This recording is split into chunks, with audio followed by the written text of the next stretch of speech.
looks like just about a 2-second time difference between Spider's time and BigZeef's time. So not a consequential difference. And but we can see we do have a little bit of a difference right off the bat here. Is Gutsman there we go. is the route choice for BigZeef. A little bit of a divergence from the most used speed route in this game, but of course with Gutsman you get to avoid any potential soft lock from getting your early 19. And that's a nice comfort for some runner. Yeah, that's a pretty ballsy route to try on the 46, so we're gonna see how it goes for Spiderweb. There's the downside there. Those moving platforms sometimes, the timing can be a little tricky, and BigZeef taking his first step there. Fortunately, the nice thing about this stage is it's so short that if you lose time on those collapsing platforms, you get right back on them very quickly. Obviously, you have to wait for them to move again, but you're not losing a ton of time, and it's very easy and very quick to get back to Gutsman. Let me see, on the left screen, Spiderweb is making his way up the vertical portion of the Gutsman stage. Pretty simple, he's going to be using a lot of pause canceling here to get rid of some of this knockback. That's one of the great advantages of Mega Man 1. And it's funny how the mechanics evolve throughout this series, but there's a lot available to players to to make their lives a little bit easier and a little bit more fun throughout the Mega Man 1 run. Yeah, absolutely. So here we got the ladder grab from the top this ceiling for JonathanXSpidewebia.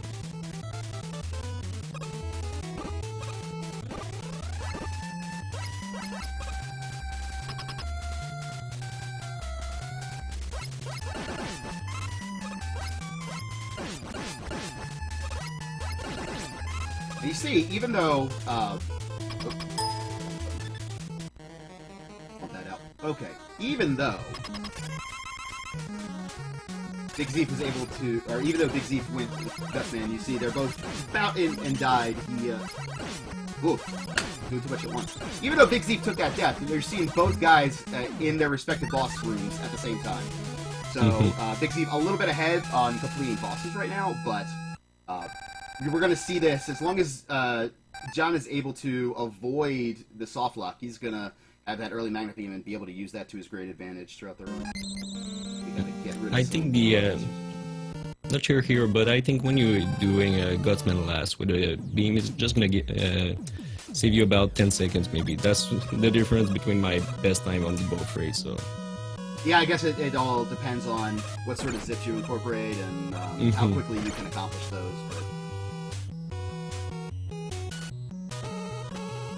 And a lot of this race is just being comfortable with what you're doing, not overextending yourself so that you make that mistake that's really going to cripple your chances to have success in the run.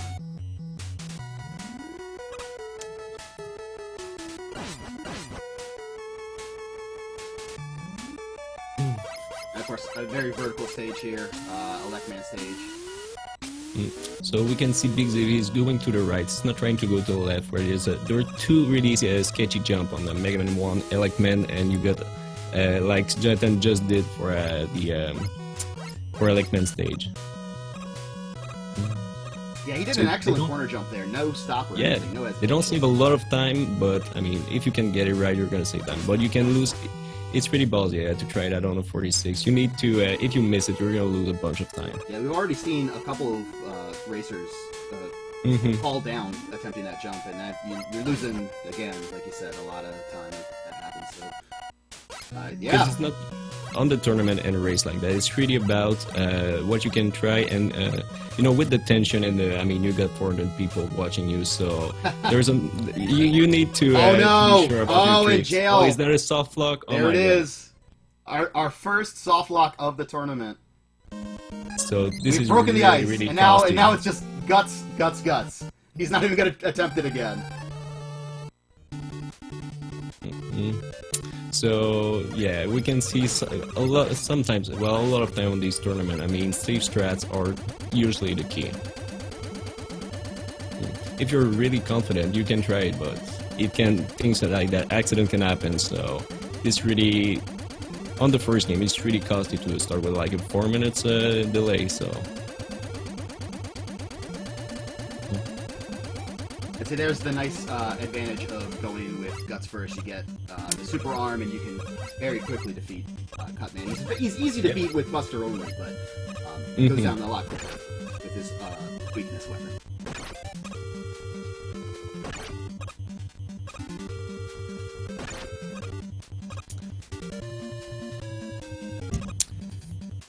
So now we're gonna see BigZeef going to Electman stage, so he's not gonna have to worry about soft locking the game. He's just gonna use Gutsman weapon, and then he's gonna go on his way. So it's really about at this stage you're way more constant when you don't have to do the zip, because even if you don't soft lock the game, it's really easy to try to wiggle there and be stuck for about 15-20 seconds just trying to get the zip right.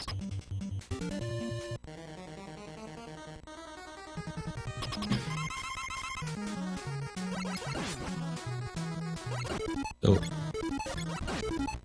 there again you see some of those pause glitches put to play. Buster's actually pretty effective on Gutsman, and he's certainly one of the intended bosses to defeat first. But his hopping around and the way he shakes the earth, it's just a little bit easier to make use of all your tools. He's gonna make it, there we go. So yet again, BigZeef with his stage strat is going to the right, and he's not gonna try any corner jump. Right. At this point, he's probably thinking, I know I'm pretty evenly matched. I know it's early, but let's just avoid that mistake that's going to let JonathanXSpidewebia back into this. Yeah, I'm sure BigZeef's got some spy on the channel, so he probably already know that Jonathan soft lock into LAC already.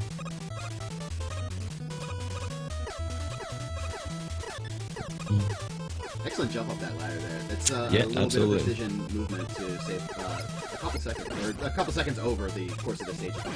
Right. Ladders, of course, the ladder jump on the Mega Man 1, you're trying to jump when you're at the end of the ladder to save a few frames from the animation of the Mega Man climbing up that ladder, and he's going for the left again. I mean, Jonathan at this point, he's gonna have Spider.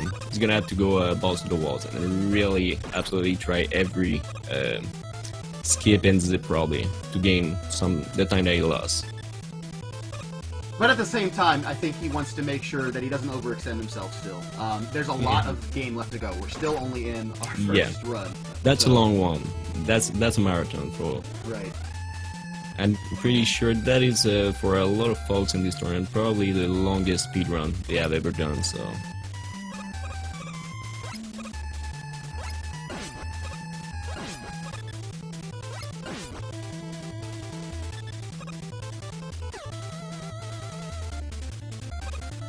Now John traveling back over ground he's already covered, going back through Cutland.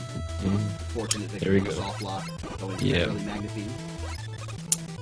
Meanwhile, BigZeef making his way up the boss corridor to Electman.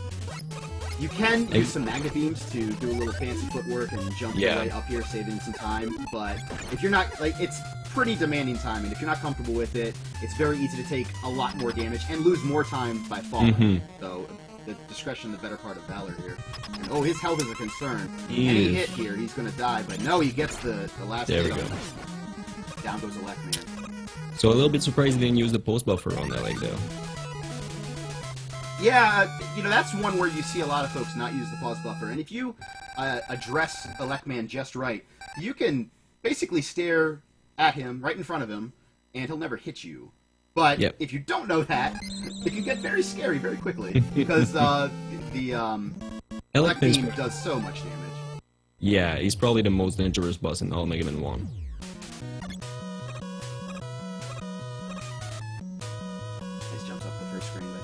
Yep. That first screen is really brutal into a Electman stage. That's not a nice welcome when you go there. Yeah, those jumps are a little bit deceptive. It's just these guys running around on the ground. We'll just jump up. Nope. You gotta have some timing and hit those jumps just at the edge to make them. Yep. So we're gonna see on BigZeef. Are we gonna see a zip? No, he's just gonna go through. He's gonna keep his beam and to pass the Yoku blocks and the last section. And again, we're going to see John go for that corner jump. Oh no! Again. And there, Oh. yeah, and that's the danger there. You have to wait for So, the Yoku blocks again. Yeah. Get back up. And undeterred, And he's gonna go to the going for it left. Third time. Yeah. No. Oh, you hate to see this. It's such a frustrating thing because it's such a simple thing when you do it right. Yeah. That you start to think like, well, this isn't gonna go wrong because it's just a little tiny jump, and then oh man, and now you start to wonder if maybe he's gonna. It looks like he's gonna go to the right this time. Yeah, even for the good runners, there's on Mega Man 1, I mean, this jump is, you're gonna see a lot of resets when people are doing PB attempts oh, absolutely. on Mega Man 1. That's a very strong reset point. You miss that jump, just put it on over. There we go. He's now getting ready to square off with Iceman, and he will go down very quickly with some pulse buffer strats. Just 3 hits from the Elect Beam, and down goes Iceman. There we go. The 2 Robot Masters left for BigZeef. Iceman didn't give the BigZeef the cold shoulder right here. That's pretty good. Jonathan instinctively going for the early Magnet Beam there, and then realizing, wait a second, I have the Super Arm. We can avoid this whole nasty situation.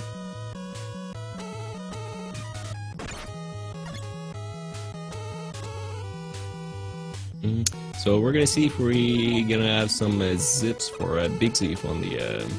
He's not going for the first one. I think he's just going to be zipless throughout this, if I had to guess. Maybe in Mega Man 2, I know he plays a little bit of that. That seems to be his primary Mega Man game. So we'll see how that goes. Yeah.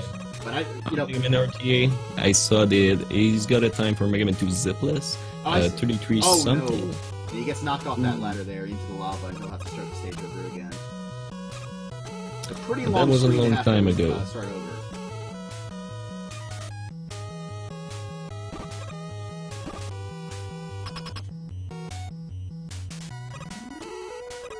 So we saw some fire zip for XSpidewebia before the race starts. So we're gonna see if we're gonna try it for during the match. Having a hell of a climb up here, though. I just no problem up the ladder into a left man.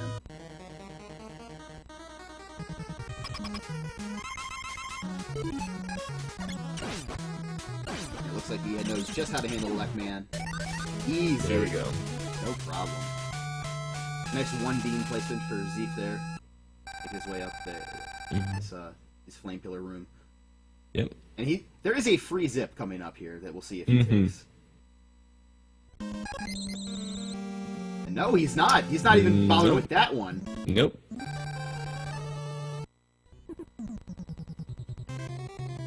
Very interesting choice of strategy by BigZeef. He wants to leave nothing up to the glitches of the game. So we can probably assume that he's not gonna try the big one here. That would be really funny if this was the one that he decided to go for. Listen, that falling through the floor glitch, I don't know about that, but this fire zip's easy. Sure, you can die, but it's fine. That's a very costly zip if you don't get it. So we're gonna see a ice zip for JonathanXSpidewebia here. He'll certainly go for it. I mean, we saw that in practice. Yep. Oh, it looks like he got it the first try, and away he goes. Very well done. Perfect. But you have to line that Magnet Beam up on the exact correct pixel, touching the bottom of the score there, which is a nice visual cue, but really it comes down to muscle memory more than anything. Oh no! Oof. A lapse there! It looked like Yeah. he just stopped right before the pillar. I don't know if he thought he was above it, or if he was trying to decide whether or not to proceed without getting the refill, but it looked like more was lost through indecision than wrong decision as he took that death there. And now, not only does he have to go through this Yoku block room, but he's down a little bit of his Magnet Beam. Should have plenty to make it at least to the refill, but wow, that's a really unfortunate circumstance. Absolutely. I think that's one section, the Yoku blocks and Iceman, that a lot of players have to actually learn for the tournament because they don't usually do it.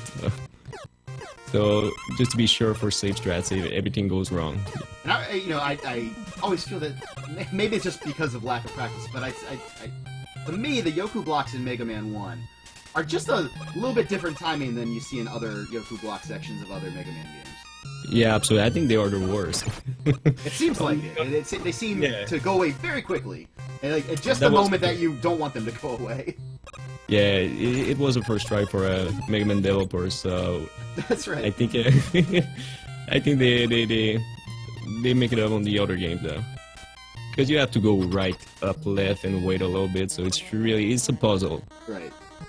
They're definitely the most puzzly of the Yoshi blocks throughout the series, I would say. Down takes down Iceman, no problem. So let's go for a BigZeef here. We may gonna see some zip on Bombman. I will be surprised though. Yeah, I think at this point he has made it clear that he is not messing around with any of these zips in Mega Man 1.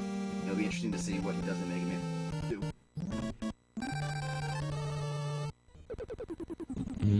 Like we saw, if you're doing in the race a good zipless run, you can have a pretty decent time for a. A good zipless run is much better than a hit or miss run with zips.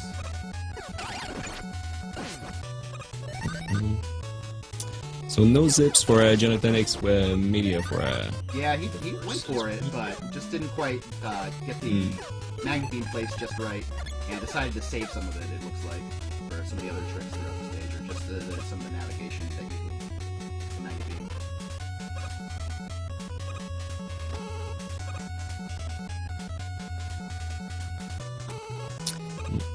So we're gonna see the Mega Man 1, so it's more likely to finish for BigZeef here. I need to mention that both players, I think, are playing on the power pack, so it's gonna be for time save between card change. It's gonna be the same thing for the both.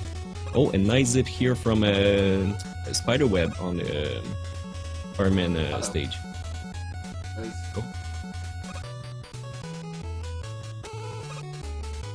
We have a.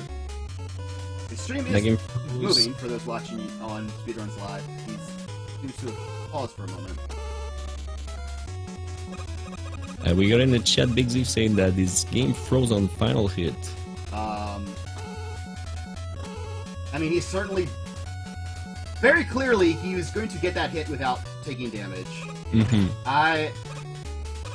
Ooh, really nice zip here from... I'm gonna go ahead and say he waited long enough.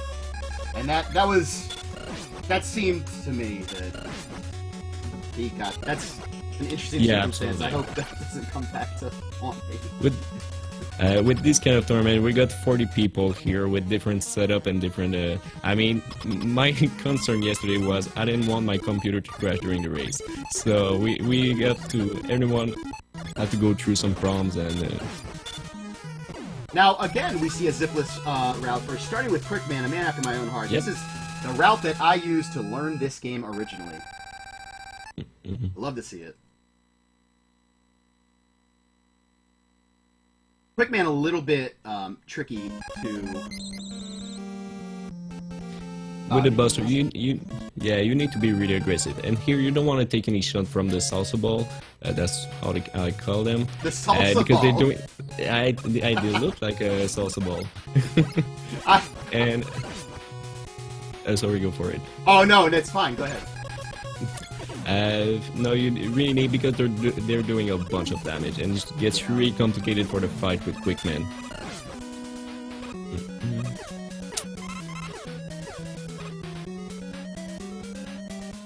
So we got a good bombing stage for now for XSpidewebia. We're probably gonna see the zip for a bombman. Is really that's not the artist, and he went for all the other ones. So. No, this is a very simple one when you use the ladder setup for this. Yeah. The one trick, of course, is that you get the troll magnet beam, where the beam spawns a little bit away from Mega Man, and you try to land on it, and oops, it's not there. So you fall to your death on that spike pit. That's inconveniently placed right underneath the ladder. Yeah, you can place two beams just to be sure, and you're more likely to fall through it. Although you can get trolled with that too, and you see that strategy employed right there. Yeah, there we go. Now he'll shoot a beam to the left, press select twice, and then away he goes. There we go. So Quickman is done for BigZeef here. He's gonna move on. I don't know where he's gonna go for after. Probably Flash or Arrow. Yes, Flash it is. Flash it is. We'll probably go ARAP. It looked like BigZeef was using an EverDrive a little bit faster loading times, I think, than I guess it depends. It didn't seem to take very long for John as he jumps in to Command 2. And we got the nice little birdie for Jonathan when That's he's right. about to. He knows the whole screen. A button when that screen comes up. So the both runner are using Mega Man 1 and Mega Man 2, sorry, and not Rockman 1. That's right. So they're going to have longer cutscenes, particularly when they pick up those items. That's going to take 42.66 seconds longer, assuming that no one waits to do air last, which we might see here. It's possible. But while they're going to suffer a little bit of time loss due to longer scrolling text, they're going to save some time on much quicker boss fights. Yeah. You can do a fairly good time. Like on Flashman, you really need to learn a quick flash kill if you want to do a good time on Rockman 2. Or you're gonna spend like 10 or 15 seconds more on the Japanese version. And Heatman as well. Heatman's one where, getting those 14 hits as opposed to 7. Once those 90 frame delays happen. Ooh! And a victory for Flashman here against BigZeef. He'll jump right back into it. And now, giving John a little bit of time to catch up. He is still a stage ahead. It does look like they're just about even with one another, but remember that BigZeef has already completed the stage. We're gonna see if BigZeef is going zipless, and we got some zip going through with John. He might get a catch up for like a minute or a minute 30, if everything goes well. So yeah, we'll see what happens. It'll be interesting to see which route John takes here, whether he goes heat second or air second. Air second a little bit safer, but at the cost of about 10 seconds, 10 to 16 seconds, I believe. Which over the course of a roughly 2-hour race, not the end of the world. But if you're comfortable with that fast air, you have a time savings there for you. And that's pretty much on Mega Man 2. I think this is the place you don't want to die, is Airman on the clouds, because it gets really complicated after. I think we already saw some few runners have missteps at the place. Yes, I know Hyper this morning had a hell of a time with Airman stage. And it's one of those things that you can... I mean, I've definitely had my moments and seen other people where they're very comfortable with this stage, but, that one mistake begets a dozen, and then you're just struggling to get your bearings back. So hopefully our racers will avoid that here.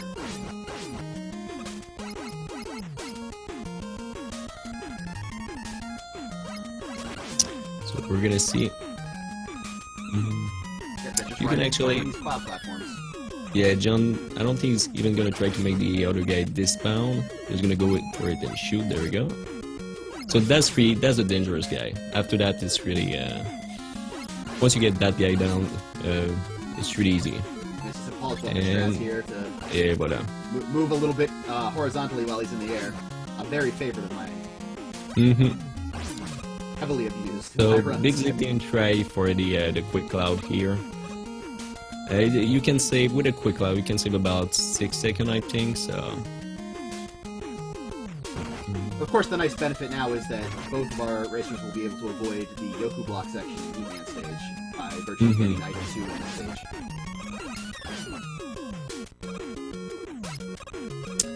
So here is fairly easy. It's pretty much always the same pattern. If you get drops, though, it might gonna be a little bit delayed, so you don't want to get any health here.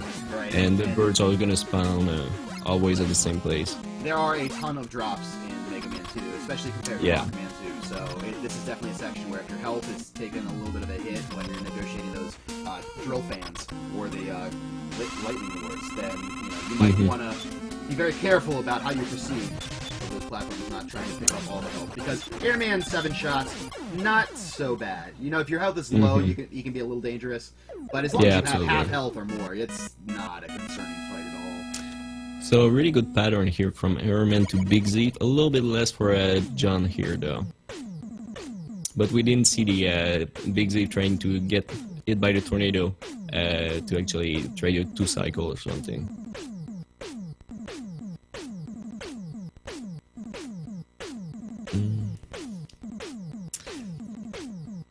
So the nice thing with Mega Man 2 when you're running this game, say, Dr. Light is taking a well of a time for explaining you how to get equipped with all the items, so get a nice little break, take a sip of your drink. Or, Of course, that nice little break is the bane of any speedrunner's existence, isn't it? But this is these cutscenes and then Crystal Skip. Those are the ones where you're just relaxing.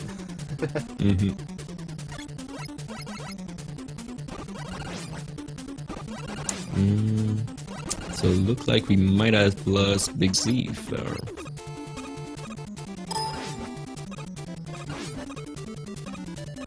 Uh-oh, yeah. Oh boy. In case you're wondering, he can't skip heat. We're not gonna do that. He's gonna have to... I don't know if he... Oh, looks like he tripped a power cord or something. I'm not sure what happened, but he'll have to password back into the heat band now. So now he's going to lose time. Probably not expecting that. Usually folks will have the Quickman password up if they're doing that zip. But now he's got to look up the password, put it in, and then jump back into Heatman. So that's a pretty hefty time loss for him. Yeah, I think John's probably more likely he's going to pass him there. I mean, Zeef's got a stage advantage still, but that's going to go away very quickly here. Yeah, absolutely. And I think BigZeef is looking for the password now, so... Yeah, Baron has supplied that in our chat, so hopefully Zeef's still watching that.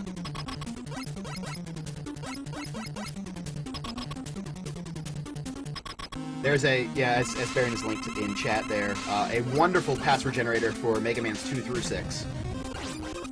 That I would encourage everyone to use if you need that to jump to a spot for practice, or if you're doing a race and you have issues like this.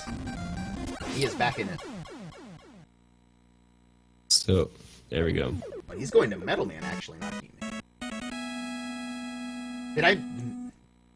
No, I don't know that he did. I need to take a look. Glance inside. No, he has not done Heatman yet. Okay.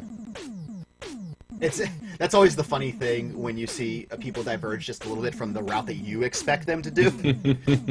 Like, wait a minute, now I'm not sure where they're going to go at all. So we got BigZeef here. He tried the... he's taking drills. It's a little costly, you don't want that to happen. But if you can pass without taking damage on the first one, it's always going to be the same setup, so... Yeah, that was a pretty decent section to go through Zipless. He used the flash to get past the stomp or the smashers there, and took a couple hits from those moles. But really, his health is absolutely fine. Health complete non-issue for the Metal Man fight. So he'll just be using his quick boomerangs there and make very quick work. No pun intended to defeat Metal Man. Now we're seeing Jonathan set up for this second screen. Oh, he just gets onto the item 1 platform in time. Looked like he was going to be a little late, but pulls it out. Didn't miss a train here. Yeah, so now he's just walking through the floor of this screen. He's actually several screens ahead, and he's going to switch to heat. Once you charge heat and drop off this ladder, it triggers the death, and when you cancel the long playing death music, is I believe how this works. There's a trigger for you have to wait for that music to end before the screen can load and drop you back in. So by charging your heat and then shooting it, it overlaps that sound, and that sound ends quicker, so you immediately spawn at the next checkpoint. Yeah, he's gonna cut the definite. It's all very simple, really. I'm sure everyone did this growing up. Yeah. I mean, we all found it on our own. We didn't watch any tutorial for that. No. Please. No, my uncle at Nintendo taught me about that one, so... Well, here we're gonna having get a nice climb, ladder climb, yeah.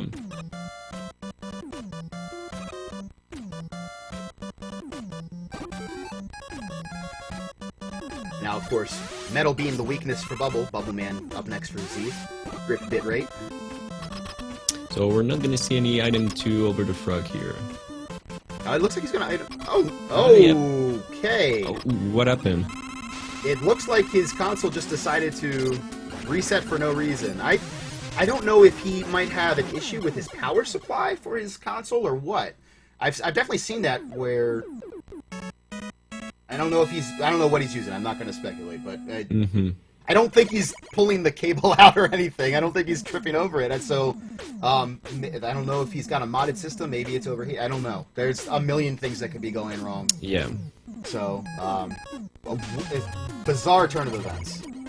Yeah, he was doing pretty well before all the problem with the setup, unfortunately.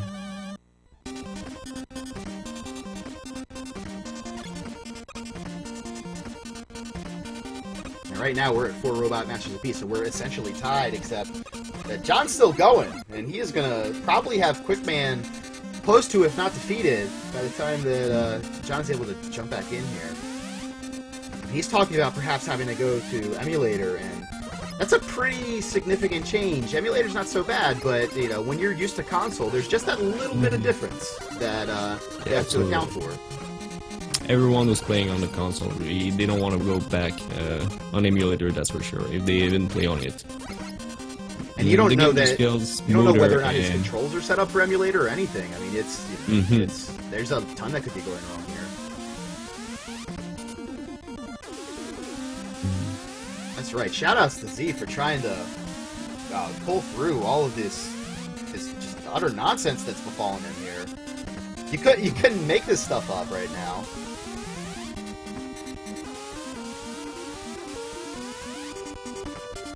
So we're not gonna see any zips for John here on the Quickman stage. Just gonna go through zipless and gonna take probably a crash weapon here. Yeah, crash being the weakness.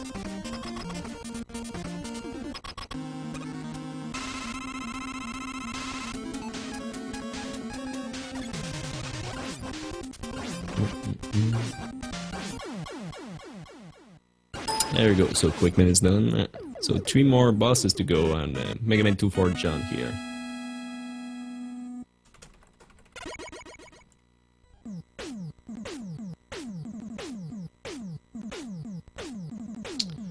Okay, we got BigZeef here. So, yeah, he has gone to Emulator. He is getting everything set up on the fly. I don't even have a good analogy for this. I can't even imagine another event in which you basically have to completely adjust your equipment on the fly and then be expected to go and compete at a high level. This is a hugely daunting task for Zeef, and yeah, absolutely. All praise to him for continuing with the race. Regardless of the result, I applaud his effort. Absolutely. I'm sure a lot of runners going to take notes from that, though. And he is back on Double Man stage. Yep. My goodness. Just another fun day on the Mega Man 46 Robot Master Tournament. It's only day 2, so who knows what will happen as we continue on in this tournament. Oh no! So, unfortunately, yeah. Oh, that jump didn't happen at the end there. You hate to see that. Item 2, but fall down here. Oh, he's not using Emulator. Okay, never mind. I take everything back.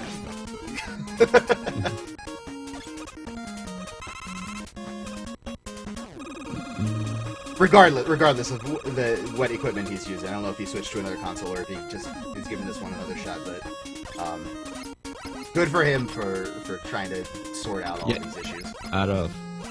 Absolutely. So here we're gonna see the quick fight against Melman. So if you enter the room while or before the animation, you keep pressing with the quick weapon here, and you don't go halfway of the room. It's not supposed to move. Right. Yeah, you just can't get too close to him. There we go.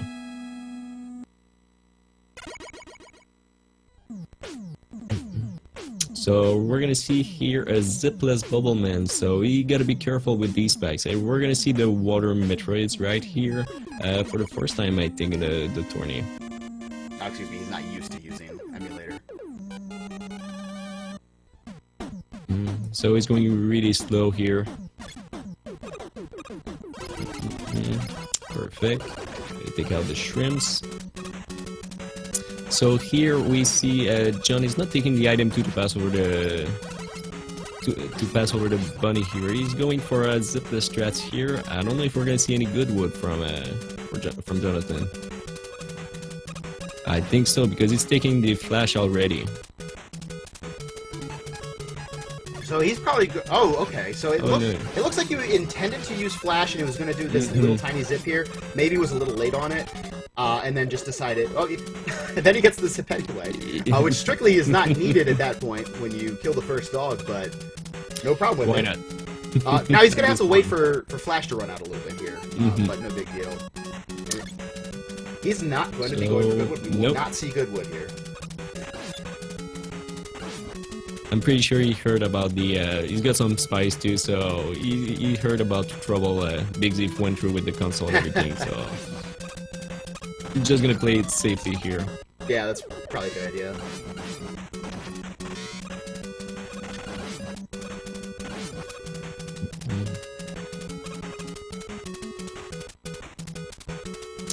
So I think we're gonna see our first bunnies jump for this tournament. Oh, he's keeping metal. He's just gonna shoot them.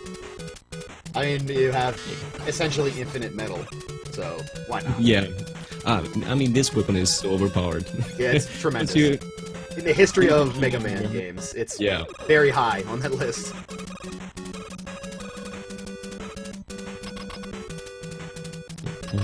So use the item 2 at the end to skip the roaster. You can actually make one pop into the ground if you time your jump at the right moment, the last one.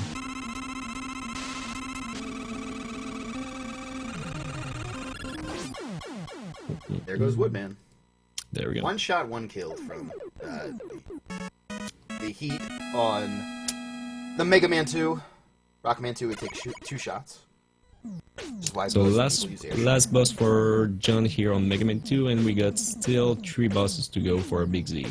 Yeah, just again, if you're just joining us, some hardware issues on BigZeef's side. Had to switch to emulator, which he's not used to using, and had to password back into this game twice due to some issues. So he is at an extreme disadvantage. He was in the lead when these things occurred, so he's just trying to claw his way back into this one. Just unavoidable and uncontrollable circumstances befell him.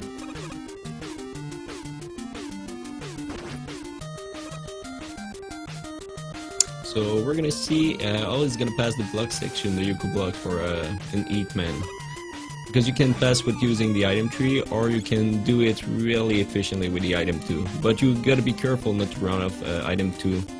No, he's just gonna go for the item tree. For the big gap after. Ooh, and he almost got knocked back into that pit, but just saved it. So we're gonna have the zip here, bubble zip for John. So he's gonna skip the first fish and the whole section with the platforming.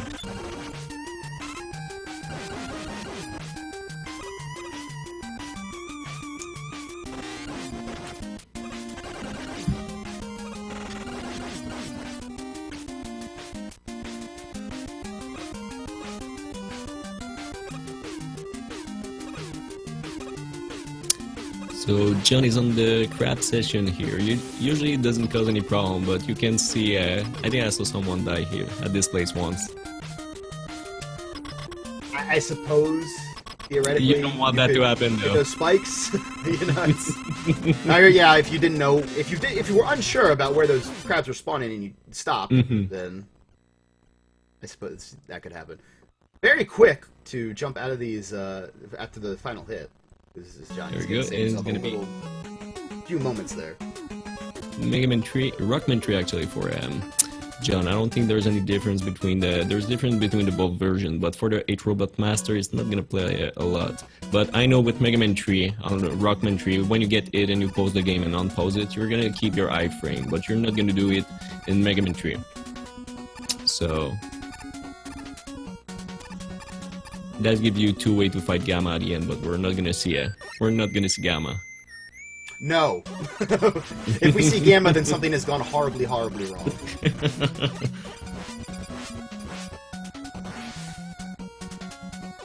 So here we go. First Proto-Man fight of this match. We're gonna see a lot. We're gonna see a lot.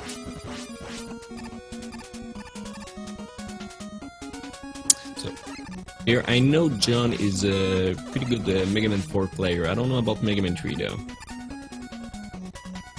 But I think he's making his way through here. He's gonna skip the life of his full health, so no problem. It's a very easy Yoku block section. The only little tricky part is you got these magnets pulling you in. Yeah. But besides that, as long as you can negotiate that okay. The Yoku block spawns are very, very simple. Ooh, a little too short here. Gonna have to try it again. And we're gonna see. So BigZeef is going zipless all the way here. We're gonna check. It's gonna jump over the big telly. A little bit too far to the left though, so he missed the jump.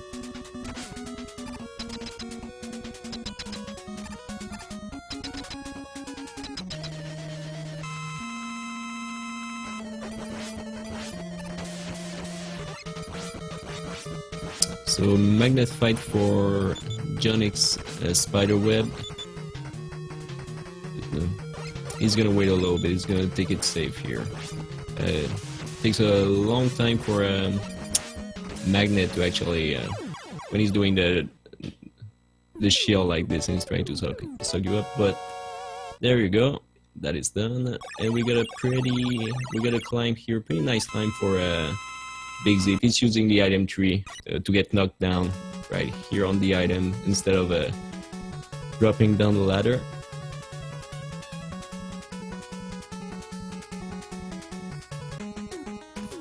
And Magnet first can be really something to races and marathon because it can give you a lot of fun. There's a lot of RNG going down there.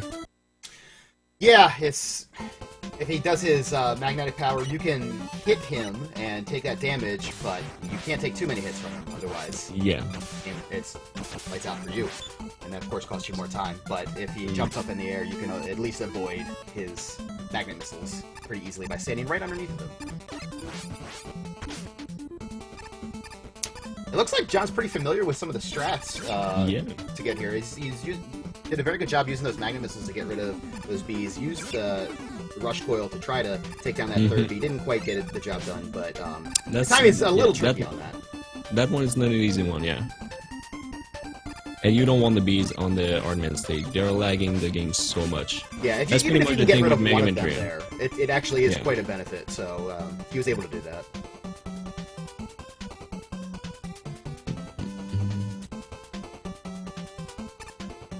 Yeah, and as pointed out by Baron in the chat, it is one of the great treats of this tournament is to see all the different runners and all the different little nuances that they bring to the table. You know, a lot of people are maybe used to seeing the highest level speedrunners of each game do a run, and they're used to very specific strats in those games. But not everyone is at that level with every Mega Man game. Or in some cases with any of the Mega Man games. So you see the ways that they have worked out how to make it as easy as possible to get through quickly. And it's just a lot of variety, a lot of different solutions to these problems throughout these 6 games. And of course, as the different elements in the game change and evolve, you see even more variety throughout. Sometimes you can see some really interesting homemade strats. That people usually didn't think of, or because a lot of time is gonna be one. You're gonna have tutorial, and there's gonna be like one way to do something, but sometimes you can always discover and learn new things with the other runner. John playing it safe there, using his E-Tank that he just acquired in this stage to make sure that he didn't die to Hardman. Smart strategy there. Sometimes you just have to make sure that you calm your nerves. Absolutely. Even if it's a little tiny thing like that. A death there wouldn't have cost him at that moment, but you never know how things are going to progress. Of course, Gemini Man being what it is, being as laggy as it is over the water section, that taking a death there could cost him dearly down the road. So it's nice to stay in that comfort zone. And yeah, this kind of tournament, it's really about how you're going to recover from death and the bad decision. So it's really tough for the moral, but you need to keep going. Try your best on the end. Zeef has cleared Mega Man 2 at long last due to those technical issues, and he is on to Mega Man 3. We will see if... Well, I'm not going to say it. I'm not going to say what I was going to say, but we'll see him catch up, or see how he can catch up here, as he's going to start with Top Man first. He's about 2 stages behind right now. Perfect. So yeah, top man first is the superior route. Now we see we got fast doing this. Yes. But you need to be really good here. You need to be good at mashing, or it can get really complicated, especially on Shadow Man stage. You got this section with it's really easier with the magnets. So a lot of new runner really try to start with magnet first. Or you still got the good old Gemini first too. Oh, poor Gemini first.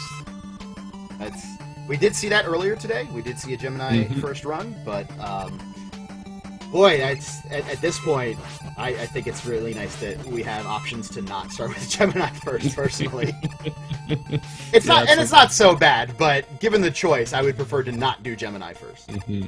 I think we saw yesterday on the opening of the tournament, Needleman first from Infinite Mystery. I think that's going to be the only one you're going to see.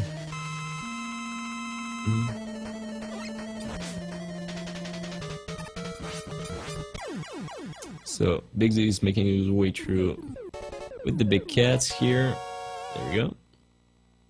He's good for health. We're gonna see he's gonna try to take the pellets here. Keep the energy. No, yep, he's gonna go for it. It's really about safe strats for BigZeef. Mega Man 3 has several spots where they just give you a big health. And that's a nice little reprieve at certain points, particularly in Gemini Man stage, as we were just talking about. After you get through those big, the big penguins that are literally churning out little penguins. Those do a lot of damage on contact, so it's nice that you can get that health immediately after that. Yeah, actually, the first time I saw these enemies, it was with the tutorial for MM3 tutorial. So actually, it did the skip for Proto Man. So it was all glitched. I saw these. Sure. Yeah, it was all glitched, and I was like, yeah, they went really lazy with that one. It's just a bunch of crud sprites. We see Proto Man again on John's screen, and there he goes. Making his way really nicely. We're gonna see this section when you need to warm up for doing runs and everything. You want to do Shadow Man stage because there's so much matching in this stage.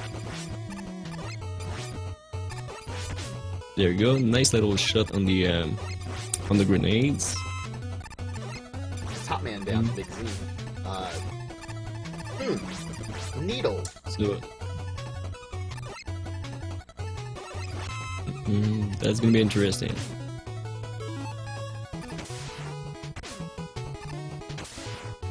So we're gonna see if John is gonna go with the slide all over the place or just gonna walk. He's going for the slide, so a little bit of both. You can see this is really. Oh, and that one. You talk about the slides, and that's the danger there. The commentator's curse. There we go. But those slides are tricky. There's an 8-frame delay between when you can slide and when you can jump out of the slide. And oh no!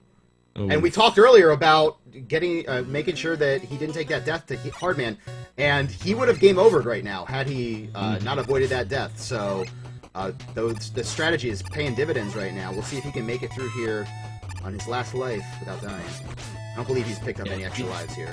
He could be using Magnet Missile through this part. There he goes. He switches back to it. Probably wanted to kill the first couple to make sure he had Magnet Beams to get through the entirety of it. He is through, so he will make his way with plenty of health to Shadow Man stage. So the real danger here is you don't want to drain your weapon for with the Shadow Man fight, because it's really this weapon works that if you go just if he's above you, he's gonna drain everything your weapon, and you don't want that to happen because there we go. The fight is done. Pretty good kill. Shadow Man He's is in roughly the center of the screen, so that worked out all right. And now Zeef doing the Buster-only Needleman fight, no fun, in my opinion. And he's got very little health, but he is navigating his way through this needle field pretty well, using that E-Tank. Oh, now he's back in it. About a third of the health down for Needleman, so we'll see what Zeef can do here. Needleman is a very frenetic enemy. He jumps around a lot. He shoots his head at you. That extends out pretty far, and of course shoots those needles all over the screen. There's a lot of ways to do a lot of damage to Mega Man. Zeef is putting himself quite nicely. That's a pretty long fight when you're doing with the Buster, though. It certainly can be, yes.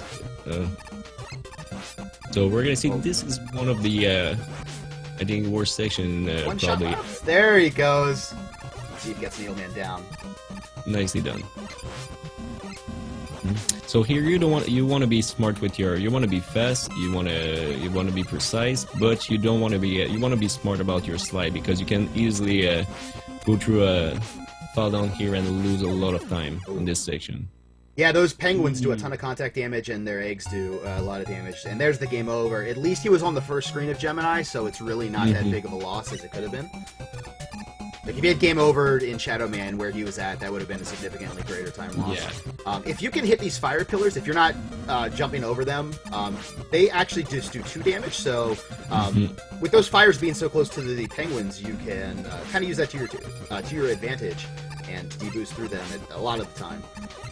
But throughout a lot of this, you want to avoid taking damage if you can. If you're not super familiar with how to navigate this screen really fast. And oh no, and there's the knockback into the pit from the fire. And that's the real danger in this screen, you know, getting that knocked back into a pit, having to start the screen a little bit surprised from John is not using magnet beats for this section at one point. And when you're halfway, you really want to try to sweet easy with magnets. Right. Yeah, it just might be one of those things that he's unfamiliar with. He's comfortable with not switching later. Going to that menu. One of the things you learn very quickly in Mega Man speedrunning is not to menu more than you have to. Yeah, of course, getting the menu open in Mega Man 3 is pretty quick, but navigating it can sometimes be a little frustrating. Oh yeah, the Mega Man 3 menu is a science in itself. You need to... right and left do not count on the Mega Man 3 menu unless there's something immediately to the right or left. Once you speedrun Mega Man 1 and 2 and you got the nice, you go to a vertical, and now you switch with Mega Man 3, it's really disturbing. But at least when you bring it up, it is on screen very quickly. Some of the later Mega Mans take several seconds to show up, so that's significantly worse than having to learn how to navigate the menu, I would say. But once you learn how to navigate through that menu, it's really, really efficient, though. Yes. So here, you're not going to see it, but there's the only zip into Mega Man 3 that you can do. You need to take damage from a tap hole, and then you're gonna pass right through the little bubbles here. Doesn't save a lot of time, but it's still always nice to see that. We see that on the fast race yesterday. So there's a penguin.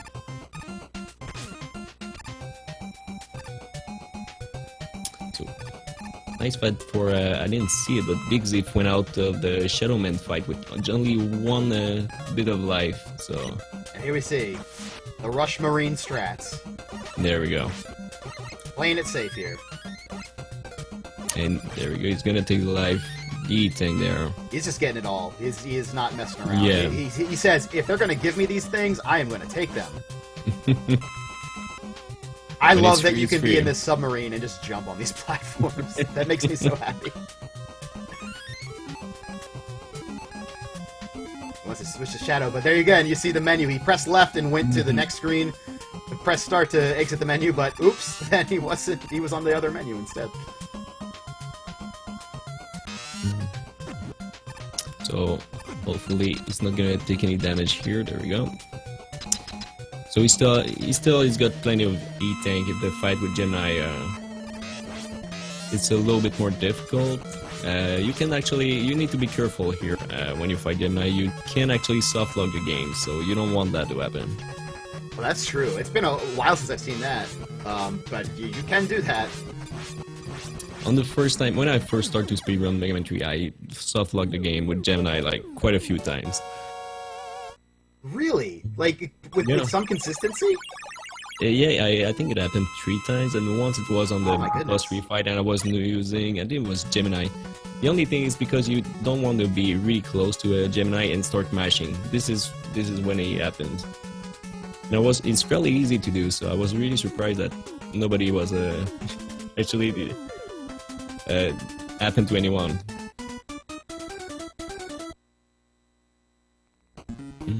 So we're gonna see Needleman stage with magnets and with Gemini weapons, so it's gonna be really easier for John here pass through. Yeah, going through Needleman with Gemini and with Magnet is lovely. It's so great. It's such a short stage.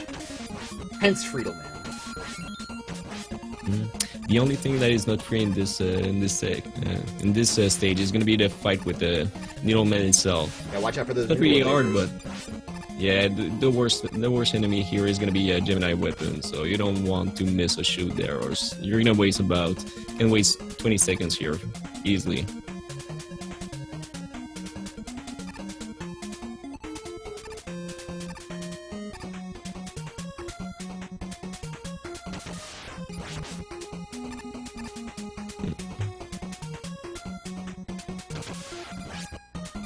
So still with all the problems that BigZeef have been going through with the setup, it's still really tight. He's got safe strats, know what he's doing. We might gonna see some, we might gonna have some surprise here. He's really just the stage behind now. Yeah. Which, all credit to him for being able to jump back into this. And I mean, we can't really overstate how that has to affect him mentally to have to make this hardware change and have to reconcile the fact that I'm not able to play this game at this moment. How am I going to handle this? And he was able to do it. So far, so good. Through on the fly like this, it's that's a pretty solid fight by John. Not losing too much to missed lasers. So here we go with the Snake Man. We're gonna see a lot of Rush Jet here. That's right.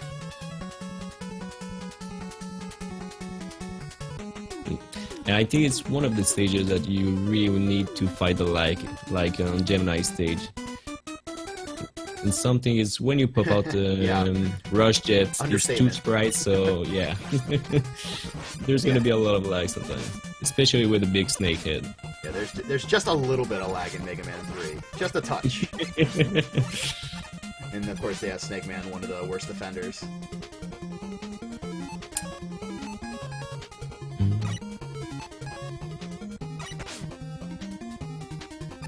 Oof.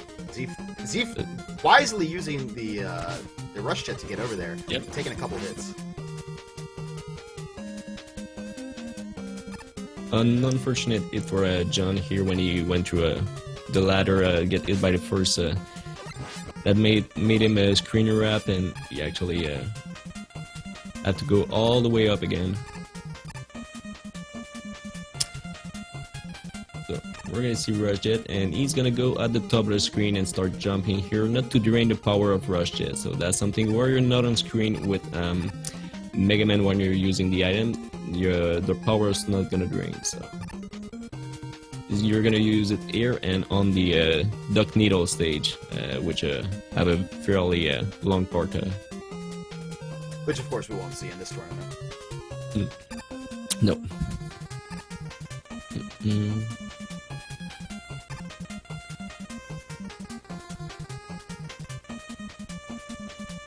Oh, and right in the center of the stage for the kill on Snake. There we go. Good job out of BigZeef. He's got the top of the hill. Now John using that same strat, jumping to avoid draining any of the energy, auto rush jet. Very easy to get over this stage. For the screen, excuse me. Yeah, usually you're not gonna see a lot of big death on Snake Man, but you can easily waste time by getting hit, or especially by the enemies with the brush. So here we got John trying for a top hill heater. There we go. So here we're seeing Gemini the first screen with the magnets here from a BigZeef, which is really easier than the doing with the Buster for the last part.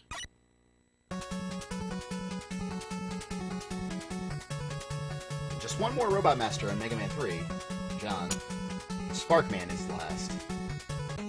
He'll be on to Mega Man 4. A game that he does have familiarity with, as you pointed out. Yep, so we more likely to see John really maybe gain a little bit of time here.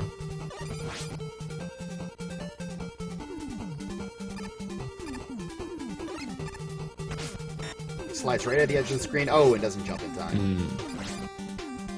Hello, Proto Man. Always love so we're gonna have the music. Yeah, we're gonna have the music and the lag for a Bolt Runner on the Gemini stage. So smart move here is taking the life. Not gonna take any chance.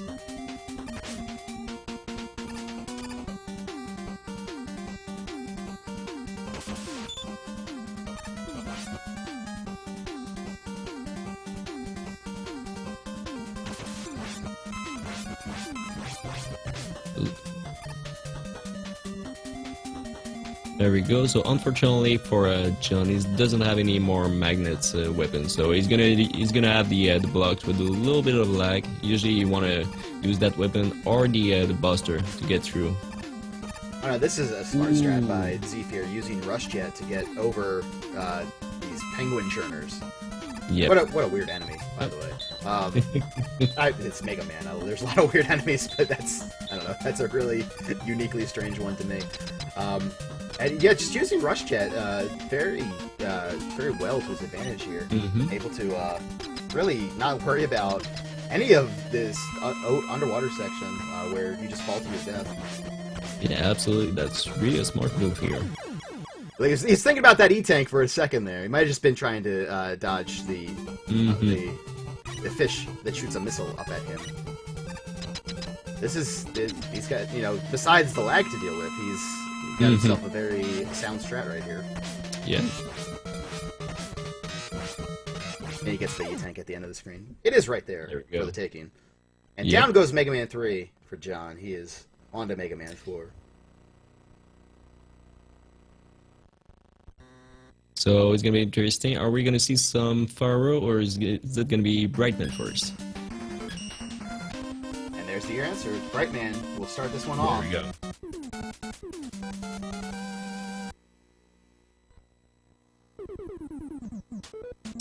And we're gonna see the fight with Gemini here with Snake Man from the end of BigZeef. So it's doing a lot of damage. It's really easy fight, way more than Shadow with this. It's really efficient.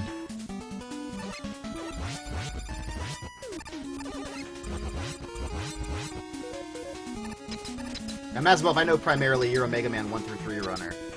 So when you leave your comfort zone and get into a game like Mega Man 4, how do you account for that? How do you prepare yourself to jump into that in this race? I start by checking the tutorial, especially made by Byron Ainsley here in the chat, and you got Chalney doing some incredible tutorial for all the Mega Man 4 stages. So that helps a lot. Ooh, that slide was looking a little scary for John there, but he makes it. There and yeah, we can't say enough good words about all the great effort folks have put into tutorials for the various Mega Man games. Yeah. There's a ton out there, and we should probably share that at some point. Anyway, we'll sort that out. Stream of consciousness moment for me. Yeah, there's a lot of great information out there available on YouTube from some of the very best runners of each of these games. So if you are watching this and thinking to yourself, I would love to learn how to speedrun this, but I just don't know how, well, guess what? We got you covered. Yeah, you got the community in Mega Man in general. The classic game is really incredible. You got everyone, there's a lot of stuff. Everyone will actually help you to learn the game or to actually perfect your way through any classic Mega Man game, that's for sure. It looks like Jonathan is very familiar with the strat here. Oh, he might have gotten a shot in early. So the idea with Brightman is that he will only stop time at certain intervals on his health bar. So you want to avoid those intervals by shooting him once with a lemon, or excuse me, an uncharged Buster Shot, which is also a lemon, and then just nothing but full charges the rest of the way, assuming you start with Brightman first. But he was able to get it done. He gets the magic pixel, and he's off. He is away from Brightman's stage. And now relatively unscathed. Yeah, we're gonna see runners trying to go in the middle and trying to kill the bosses in the middle to save time.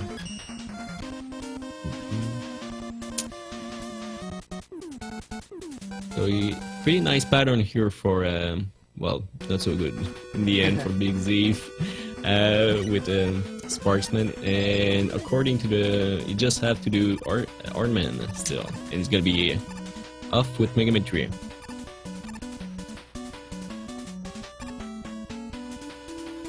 See, Baron's going to provide some links in chat for you folks who are interested in that, so thank you, Baron. There we go. So we got a nice little jump for to go get the balloons, and we know that John is familiar with Mega Man 4, so he's probably going to make a good use of this item here. Yeah, the balloons are very useful in both the next stage, Ringman stage, as well as Skullman stage. You can do a lot of really cool movement tech with the balloons. They're also used a lot once you get into the Cossack and the Wily stages, but of course we won't see those. So a backup, if you were to miss that jump or just choose not to go for the balloons, it would be to use Bright throughout. That's one of the great overpowered weapons in, really tools in Mega Man 4 is to use the Flash Stopper. Not only does it stop time, but you can shoot while time is frozen. So you can navigate your way through a lot of tricky situations with that weapon. So we see here a very particular strats from BigZeef. He's a big fan of the Rush Jet, apparently. That's right. Because he's using that Rush Jet pretty much everywhere. It's a little bit laggy, but it's way more safer though.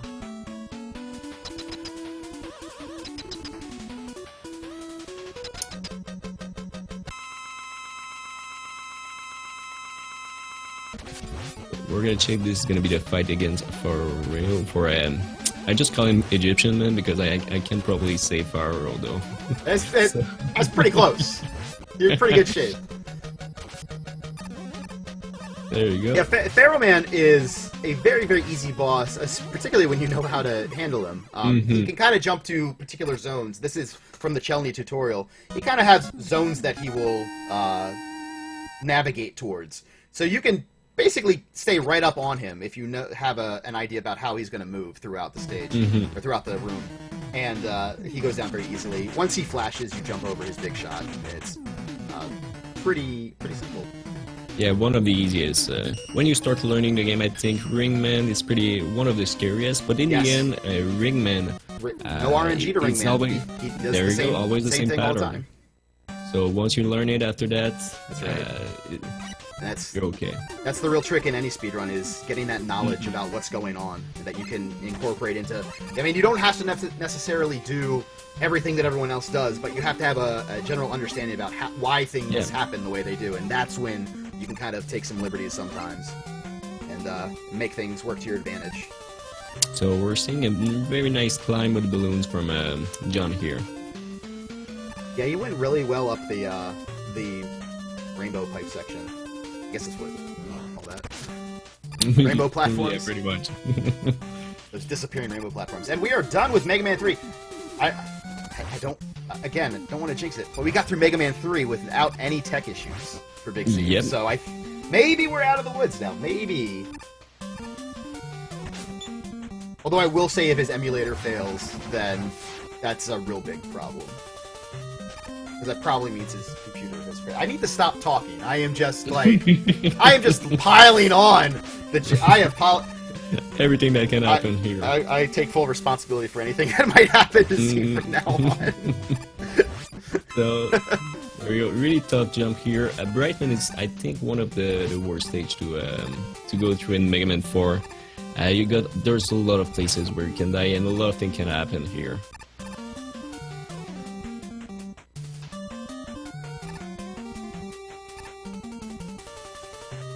So here, we got John doesn't have a lot of Egyptian beam to go through with the boss, but I think it's gonna be all right here.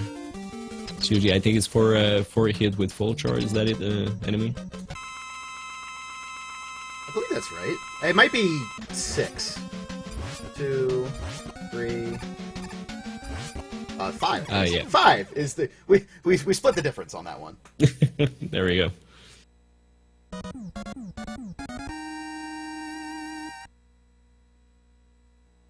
Yeah. And he gets the pixel. There's a particular pixel, a one pixel, a singular pixel, I should say, on which you can stand after you defeat Robot Masters. Oh, and the grasshopper turned around just at the last moment, BigZeef, and he touched those spikes. I think the checkpoint is not too far away, but still. When you defeat Robot Masters in Mega Man 4, there's a singular pixel that you can stand on to skip much of the animation that is normally there when you beat a Robot Master. It's a nice little time save.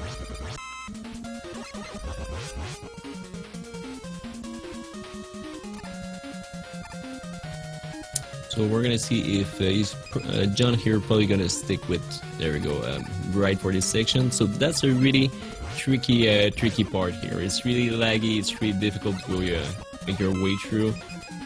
He handled that like a champion here. It's really...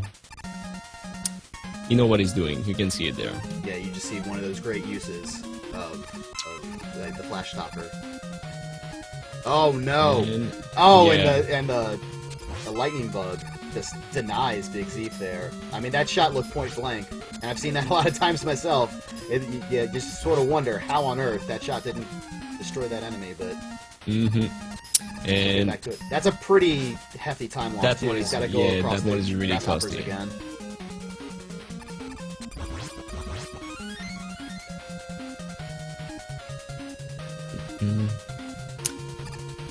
That reminds me of pretty much all the practice and the try I went through on this stage. Brightman can be really brutal, and after that, I think Brightman with the Buster, I mean, is one of the toughest for through all the Mega Man series. Yeah, he certainly can be.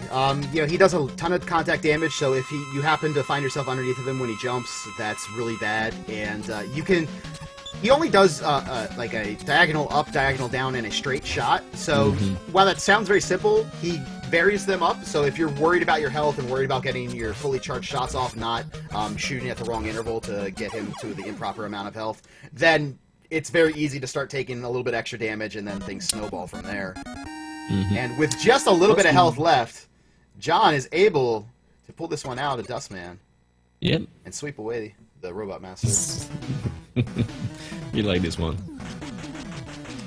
Let's see, there you go. He just has that three-way shot, and BigZeef's going to try his best to avoid taking any contact damage. That's the real killer. Oh, it jumps right into him there. I am pretty confident he was trying to slide there, and that slide turned into a jump, as so often happens in some of these slidey Mega Man games. So that is probably the first thing you're gonna notice when you play Mega Man 4. The body damage from the bosses is really something. It's way more damageable than the other Mega Man. We just saw the one and only Zip.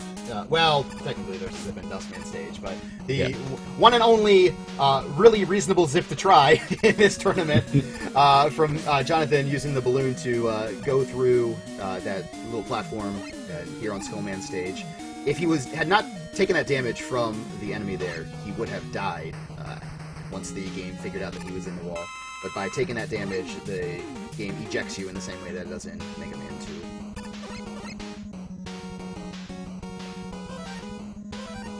And down goes Brightman. BigZeef onto Pharaoh.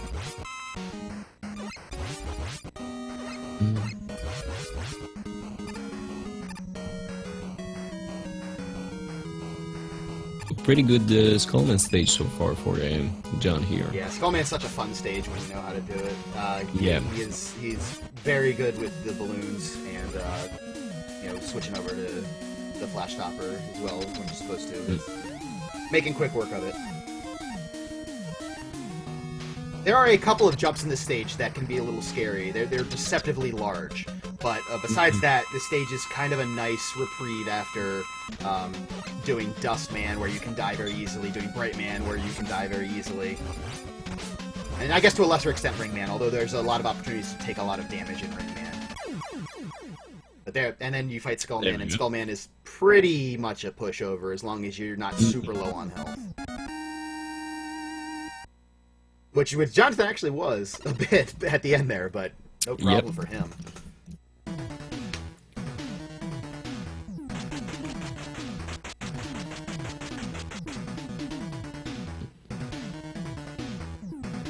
So we got BigZeef here making his way through Pharaoh stage. I don't know how you're supposed to call these enemy. I don't know what is their name, and I don't know what they are supposed to be. But these moving platform, they can shoot you and knock you off on the spikes. That's a good question. I should probably learn what their names are.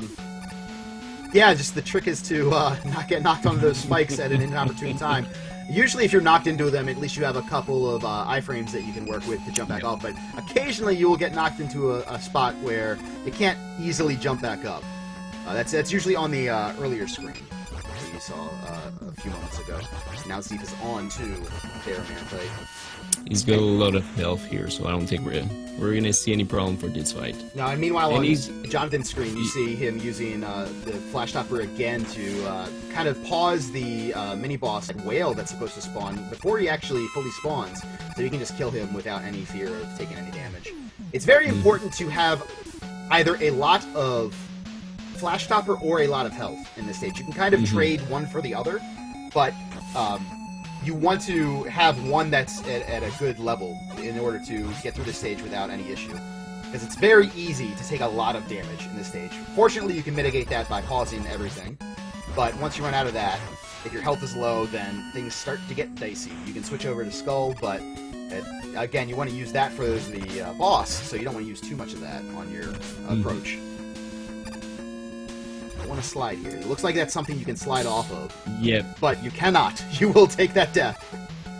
And you need to be careful because these spikes, not the red one, but the green one, the hitbox for these spikes is actually pretty large, so you don't want to get killed there. That's right.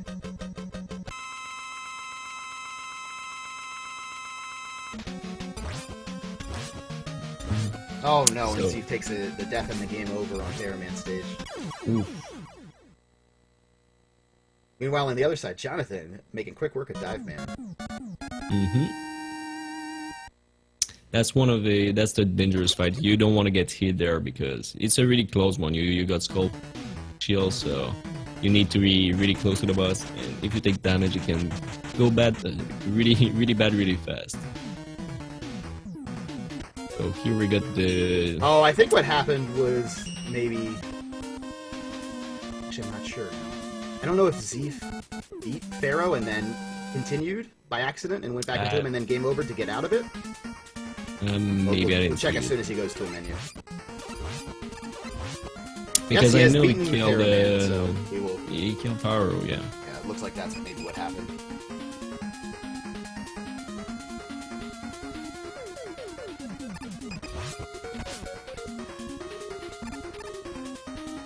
Restreaming and commentary, nothing like it.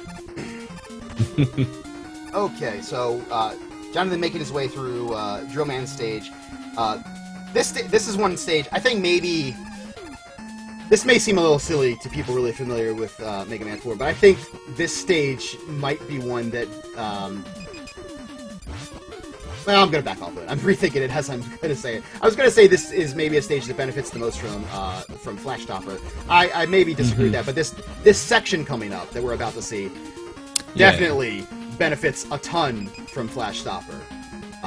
This is a section where all these little, these gray pillars that you see in the ceiling are going to be dumping boulders on you. Not only do they do a lot of damage, but they stop your progress through the stage. Oh boy, he just avoided that boulder as he jumped. Was able to reset himself and make the jump without taking damage, without getting knocked down. Oh my goodness, cutting it close. So we're gonna see the fight against Drillman, who should have been named Dive Man. He is way more of a dive man than Dive Man is. There we go. The Drillman is terrible in that he'll pop up once, you can shoot him, and then he can just dive down, and he can continue to do that up to 4 times after the initial dive. Yep. I saw some people losing you lose a 20 ton of time to that. Yep.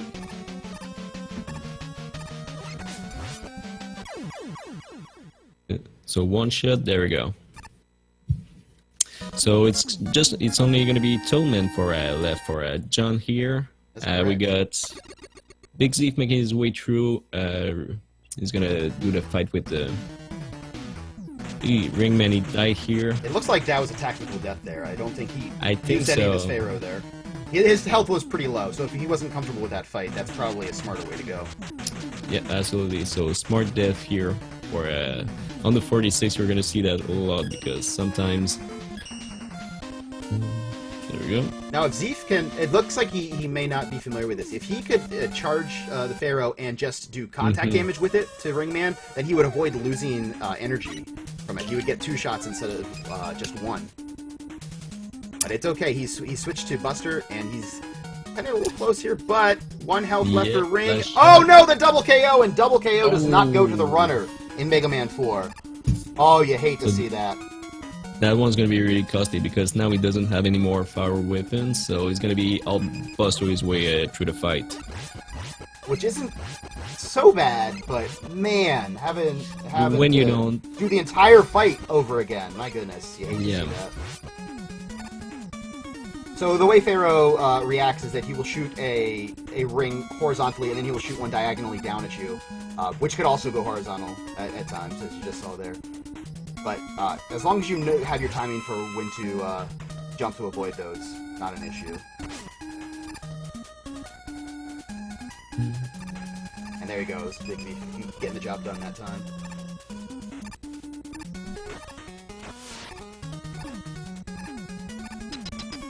Oh, but it looks like he got the pixel there, so a little bit of something for his efforts.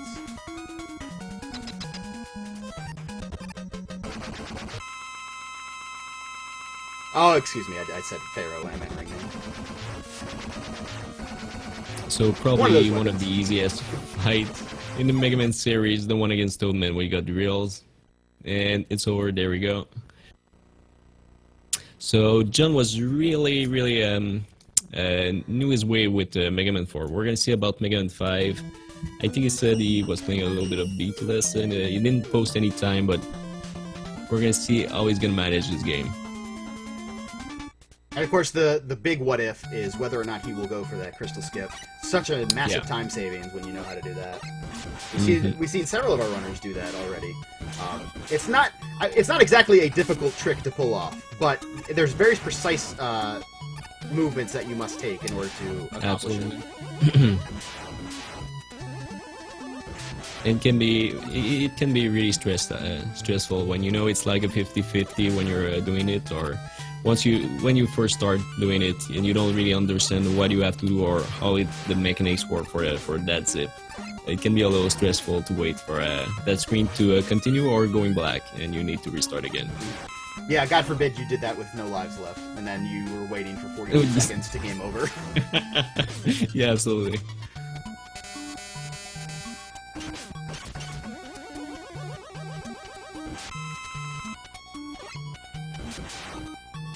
Yeah, question from the chat from Erno. Yes, home court, so to speak, for other runners. For John, it's Mega Man 4, and for BigZeef, it'd be Mega Man 2. And that's why you hate to see what happened with Mega Man 2. All those tech issues. They just derailed the run the game he was most comfortable with.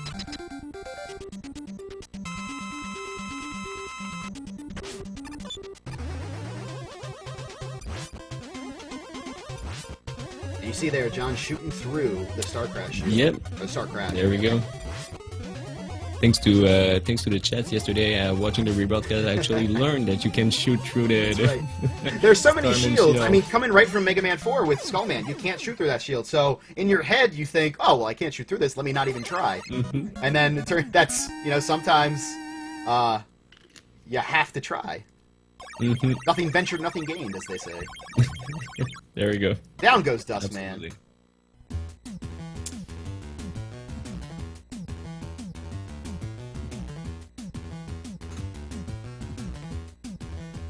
So we're gonna see probably a Gravity Man for a Jonathan next, and BigZeef is gonna be going to fight Skullman, right? Yeah, that would But I don't be think the we're gonna see expectation it from for BigZeef. He's probably gonna go with the safe strat. It's gonna be Brightman all along, I guess. Yeah, So Skullman with Brightman, it's really usually it doesn't cause any problem if you're going with safe strats. Yeah, it's just fine.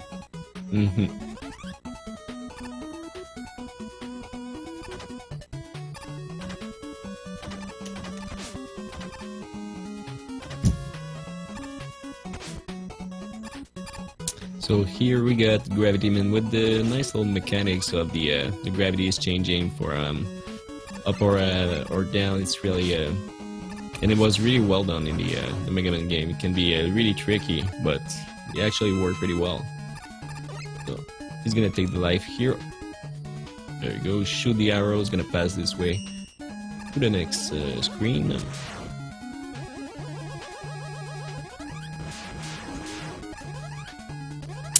So here you're not gonna see any. You don't need to collect all the letters to get. I think it's what is his name? Beat or? Yeah, Beat is your lovely bird companion who is very, very helpful in the Darkman stages and against Wily himself. But which is why you will only see the Crystal Skip in this 46 Robot Master Tournament, or if you're only doing 8 Robos, because you really want Beat. Beat is a very, very powerful weapon for the castle stages. But since we don't need that in 46 Robot Masters, guess what? You get to skip Crystal Man stage entirely, which is lovely, because that stage is pretty tough. Yeah, sorry for the Crystal Man lower though.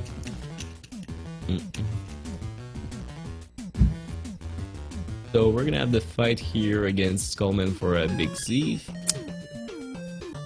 He's got Dustman ready. Not a really difficult fight.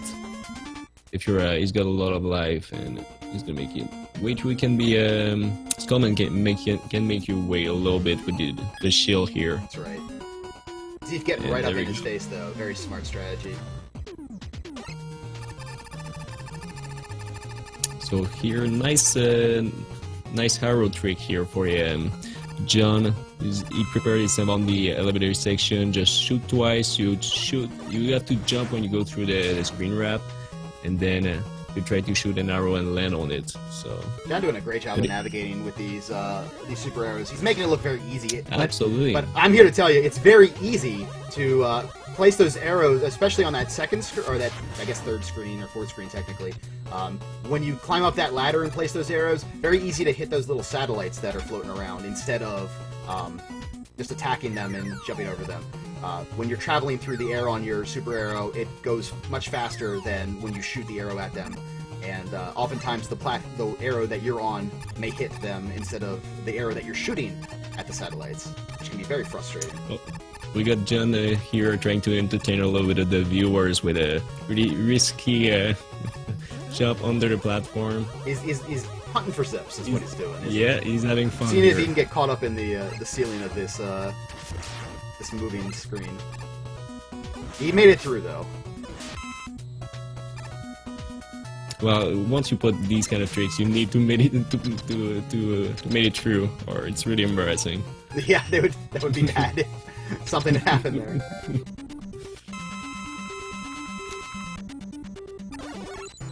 So there's gonna be a really easy fight for John here with the gravity.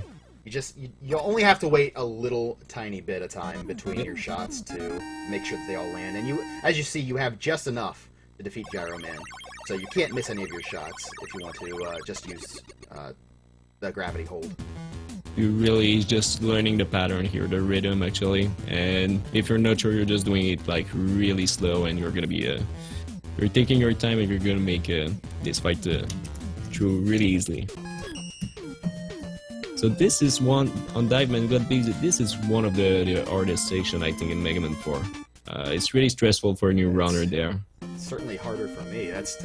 I always feel like I do terrible at this stage. But over here, it looks like John is setting himself up to skip some crystals. So I don't know if he's got an E-Tank or how many life he's got left. He's gonna menu here. A lot of life, no E-Tank, so we're probably gonna take a death here. Huh. Oh, okay, so he went for an alternate strat there. He slid into the cup and a ball, or ball and a cup, and got the timing just right. He did it. Yep. So we'll see John back in about 42 seconds. We can focus on this fight against Diveman. Looks like Zeef took a death. Might have been an intentional death just to refill that health. But you used very little skull. You don't have a ton to spare, but you do have a bit. So if you see that health low, you know you have extra lives. Might be a little smart to do that.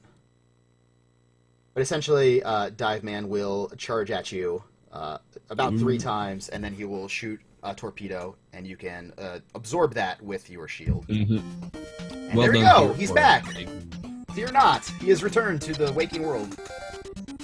He will now fight Crystal Man.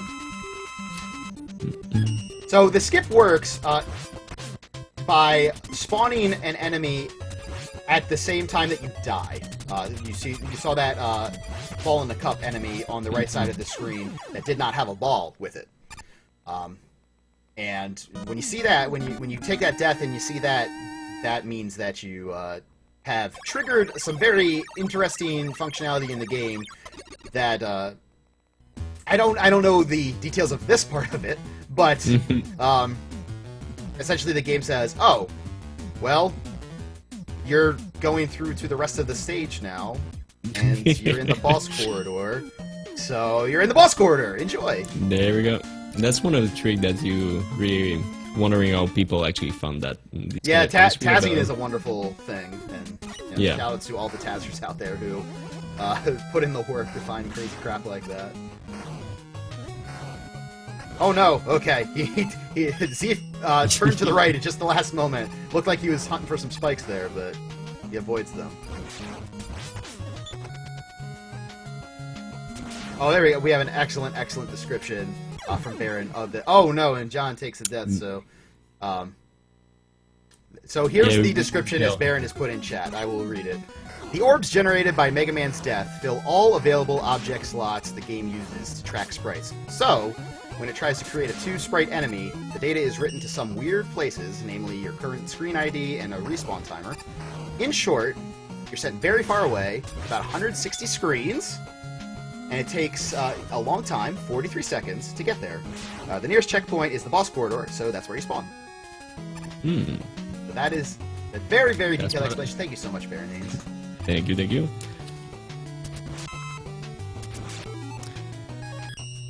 There we go. So we got BigZeef going to the corridor here with the right weapon. It's making its way to Drillman fight, and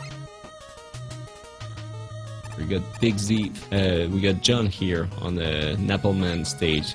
He's got plenty of arrow here. He's gonna just ride it to the end. He's not gonna bother about the big red guys.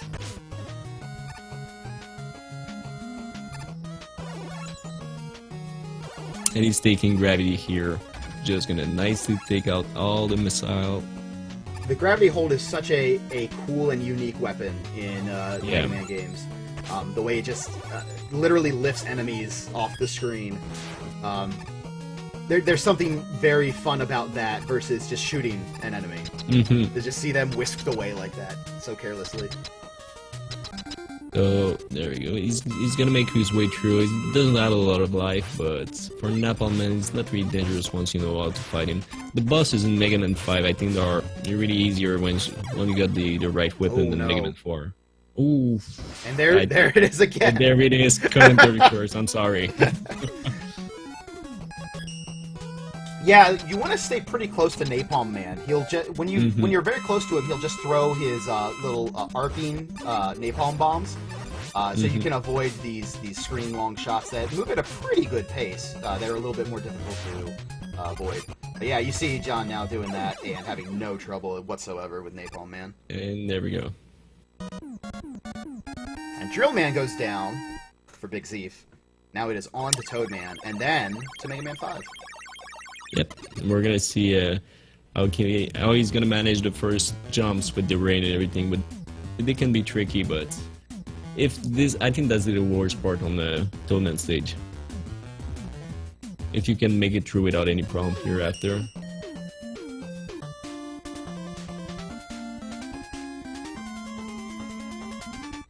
There we go. And there you go, you take it really slow here, really safe. No problem, he's gonna make his way through. We're gonna see about the rest though. And we got John here with the is the Stallman stage. Yeah. And so here this is a stage where you have so many opportunities to speed up the movement, whether it's super arrow, whether it's gravity hold, whether it's rush jet. There's just a lot of options here for making like a little bit faster and a little bit easier through this stage. Here for the mets, that when you shoot them in there, they're gonna multiply and you have like low. It can cause a lot of lag. And I didn't find any solution here instead of taking, well, pretty much damage a boost and then go through. There we go. Oh yeah, and then it's a great solution. We see John. This is one of the screens on which you'll see Super Arrow used. Shoots out a little high, and that might. Yep. He's not quite sure where to shoot it. It's kind of better that he did not land on it because when you're on Super Arrow, it uses more energy than when you're not on it. So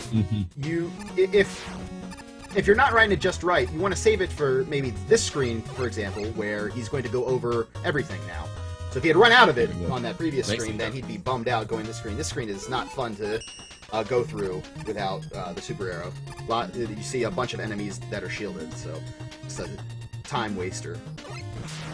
He's got his Rush Jet out. He's going to be using that towards the end of this screen. I'll shot that a little high, and he'll pause and bring it back. There we go. Yeah, Rush Jet becomes a little bit less competent as the Mega Mans progress. There we go. So Toadman is over for BigZeef. And we are on to Mega Man 5. Mega Man 5 for the both runner.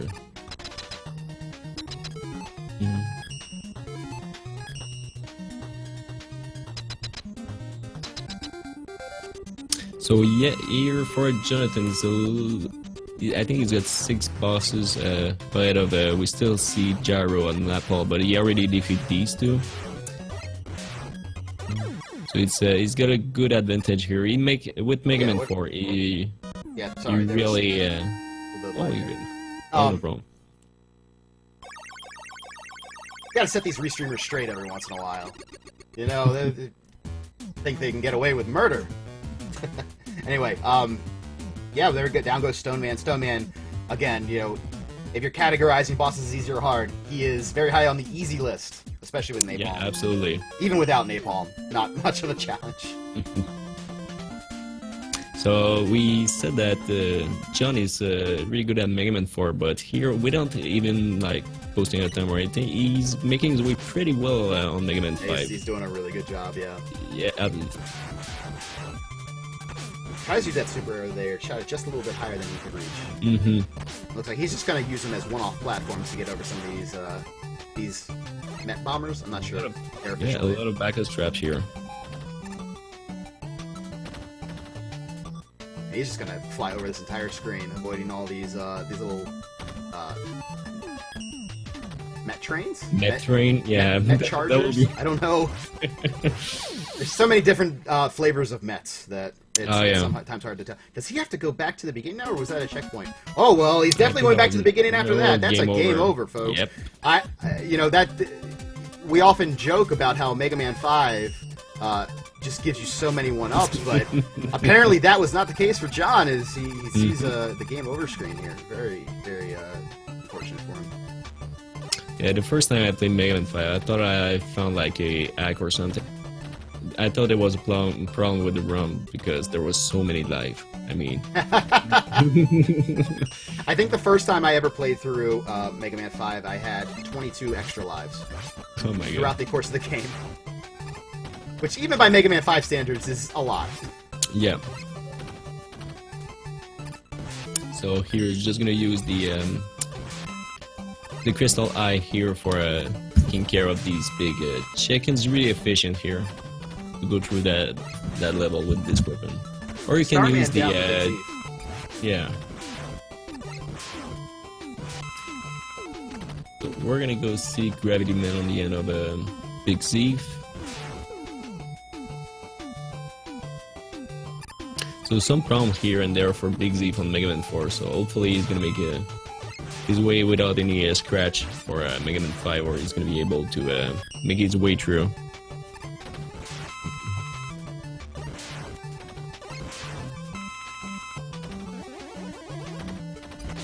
John's health is great, which can be a little useful for, well, I mean, it's always useful, but Charge Man, while not exactly a difficult boss, he does, as his name would imply, charge at you.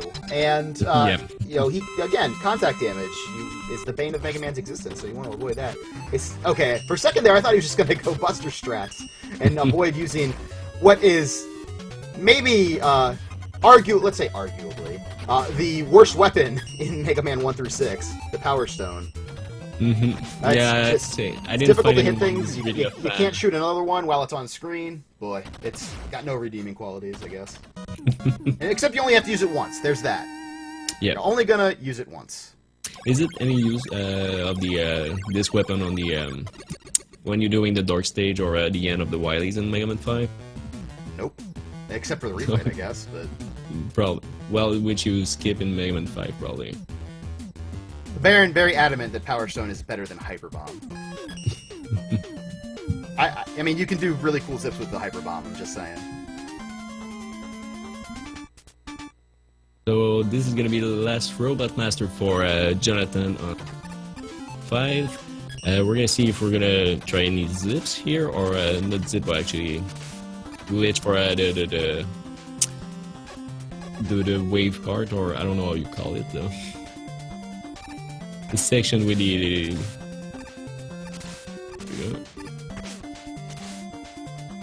so he's making his way through with Charge Kick, taking a little bit of damage, doesn't have any tanks or he should be okay though. Oh, look at him. He's so, okay. Yeah, he's gonna be using some super arrow on this screen. Didn't quite go for the quickest screen wrap, but didn't fall, and that's really what you want to avoid through here. Do not fall. Oh, and don't hit those spikes when you shoot that low super arrow. That sounds obvious, but it's actually pretty easy to hit those spikes. Oh, and he's going for it, I think. No, he just wanted to get over there a little faster. Again. You can soft lock the game if you don't correctly jump over the wave runner, so... Yep. And you can also soft lock the game if you do correctly jump over it and don't handle the next set of screens properly. You can get to the end of the second auto-scroller and just not be able to reappear. And then, guess what? You're going to the password screen. Down goes Gravity for BigZeef.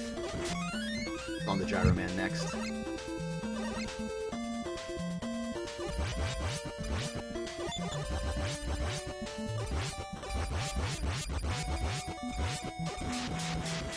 Yeah, again, if you're just joining us, BigZeef did have some significant issues with his hardware, so he has switched over to emulator on a moment's notice and had to password back in a couple times. He actually had 2 power losses, so that's really the difference in this race right now. He was a little bit in front on Mega Man 2 at that time when everything happened, so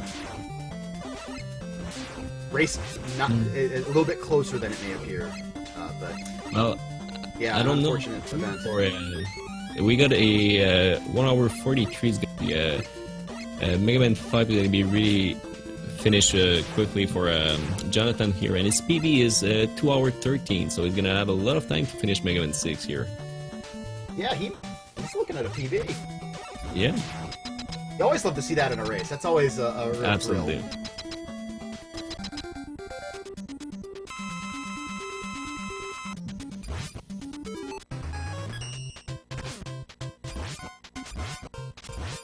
can. We'll see. Oh, his health is pretty low here. He has to avoid taking any more damage. Oh, and there it is.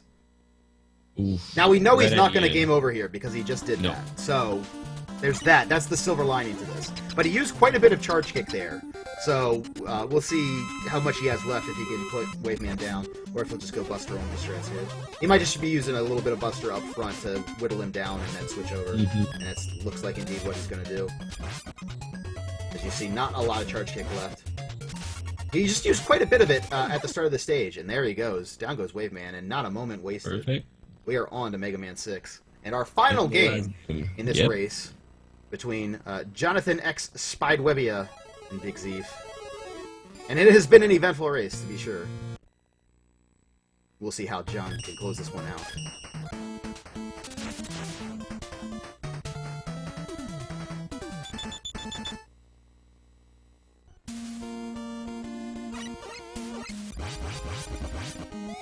Oh no! And we see the thing that John was sort of like toying around with actually happening to Zeef, getting crushed underneath moving platforms there.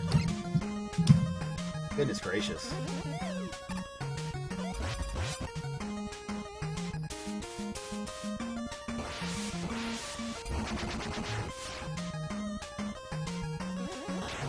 And now, of course, Mega Man 6, they, to some, the black horse of the, the black sheep of the series. To others, the black horse of the series. I don't know what black horse is, besides a horse that's black. But, of course, Mega Man 6 has its detractors for inability to jump immediately out of slides, and a little bit for the weight of Mega Man relative to the other games. But, you know, it's just like anything else, any other varying mechanic throughout the series. It's a thing that you can get used to and that you can make work to your advantage. And, you know, as best as you can. You can mitigate it, I guess. It would be a better way to say it. But such good music in this game. Yeah. Really cool bosses, I think. They're pretty darn easy as it goes in this series. I think pretty much every boss is kind of a pushover. Tomahawk Man's a little bit tougher than some others, but I really enjoyed this game. I came to this game late. I didn't play 4 through 6 as a kid. It was just 2 and 3 primarily, especially 3, and then a little bit of 1 as BigZeef takes care of Gyro Man. So I had a chance to do a blind race of 6, and I fell in love with this game a bit. And that's always cool when you can come to a game late after the nostalgia period and still enjoy it that much.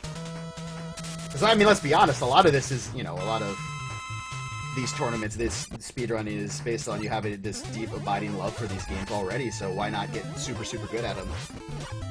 But, I mean, the Mega Man games, they're beyond reproach. So it's very easy to enjoy them almost 30 years later. It'll be 30 years next year since Mega Man 1. I think 87, I believe, is when I came out. Chat will correct me if it's 86. I know Mega Man, or Rockman 2 came out in 88.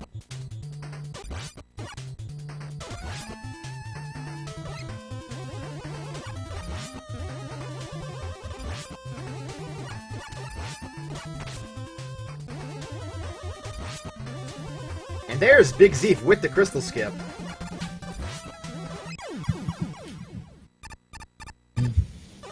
So here, yeah, we see some BigZeef is going from a zipless to a zip run 46 robot. The one major one. Yeah, the one and only. That's, you know what? That's a good, if you're gonna pick one, that's a good one to pick. Absolutely.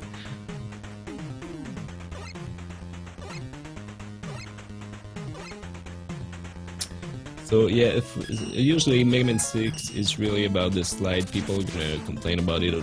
It's really hard to maybe to get used to it, especially when you're from Mega Man 3, 4, or 5. Yeah. I think it's really hard to master, but once you get it right, you can do some incredible thing on Mega Man 6. Well, except for that, I was really surprised to when I first tried Mega Man 4, 5, and 6 for that tournament. I actually fell pretty much in love with the 6 opus here. Yeah, it's really, really strong, I think. There's something special about this one. The music are really cool, and the ambience. Usually it's really quite something special. Yeah, I mean, Tomahawk Man, like, we talked about this yesterday during your race, but as far as, like, presentation, it's beyond reproach. For a NES game, that is really impressive. So, what is John doing here? Okay. Yeah, John had a little bit of an issue getting that platform into the... It looked like he bypassed it first, kind of forgetting to knock it in, and then he killed it the wrong way, so it just fell apart. It just exploded instead of becoming a platform, so he had to respawn it. Fortunately, it respawns. That would be real bad if it didn't. Because there's no way... Well, there's a way to get up there, but you'd have to have rush jet. Or the jetpack. Of course, that's one of the things they introduced in this game, the jetpack and the power suit. Those are your rush tools.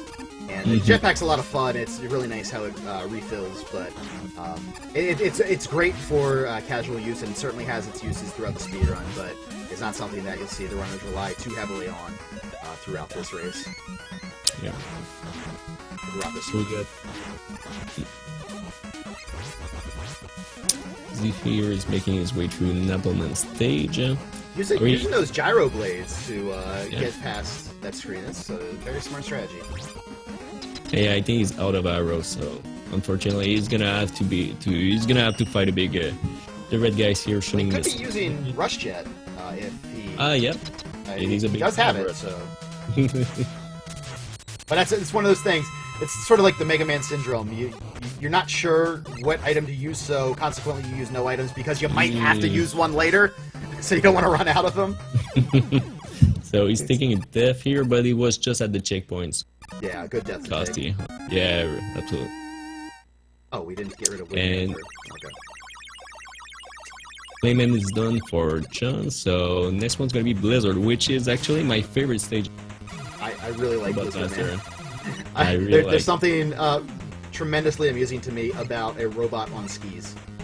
That's... And I don't know, this stage is just really fun to do. You got the ship section, you need it's to... a fun stage.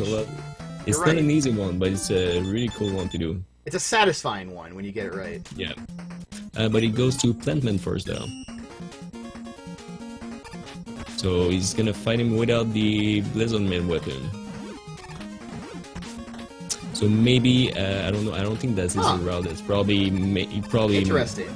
I wonder if that was a mistake. Yeah, he's trying to die. I think so, probably. Yeah, there you go. Whoa, this is not a good stage to select by accident either. There's not a pit immediately available. These grasshoppers don't do a ton of damage. You can, I guess, go to the... You don't want to do that either. That's going to take forever to get there. This I think doing the fight with Plantman with the buzzer would have been a better idea here, especially if he's still got the 3 life. I mean, once they introduced the Charge Buster into the Mega Man series, Buster only became a little bit less daunting, as we see Napalm Man go down on Z screen. And it's really unfortunate that they add this... They allow you to go back into screens, and this isn't what happened for John. He just missed-menued. And that's a risk in a tournament like this, you know? You kind of get into a relaxed state, you may be thinking of another game, you may just have a little miss button press, and then there's no way to escape those screens without game overing. And I feel like that's a huge oversight. Obviously, by this time, I think Mega Man X2 might have even been out. But we'd certainly seen Mega Man X by the time Mega Man 6 had come out. So they knew about adding that escape feature. So it'd be really nice if they would allow you to do that, but it's, you know, now we're complaining about options in a 20-year-old game, so, you know, probably not going to change anytime soon if I had to guess. But that first time that you miss menu, you just hate it. Yep. So I don't think, John, I didn't check if I don't think he take the E-Tank. Maybe he did. And there's one E-Tank, so either take it from Flame or on this stage. Here we can take a death. It will be a great idea here. If you want to take a death on Blizzardman stage, it's going to be this place, right at the checkpoint. And we're going to see if he's going to be a little bit brave with the ship slide here. There we go. Yeah, John gets through no problem. He is making his way. His health is a little low, but this is another stage where you can kind of trade health for your Flame Blast. Because he can just kill this squid here now. He's gonna deboost through it anyway. He's not even worried about his health. He's got plenty of flame though for Blizzard Man. The only problem is that you know, if there's like just an errant movement or one of those snowflakes gets him, he's gonna be in a little bit of a rough spot. Because yeah, if Blizzard Man is not charging at you, he's gonna be shooting some snowflakes, and you're gonna take some damage here. Not a lot, but.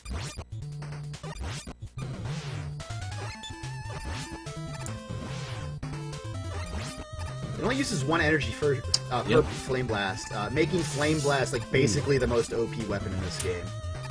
Absolutely. It's so powerful. You see, making quick work of Blizzard Man, and it makes quick work of just about everything in the game.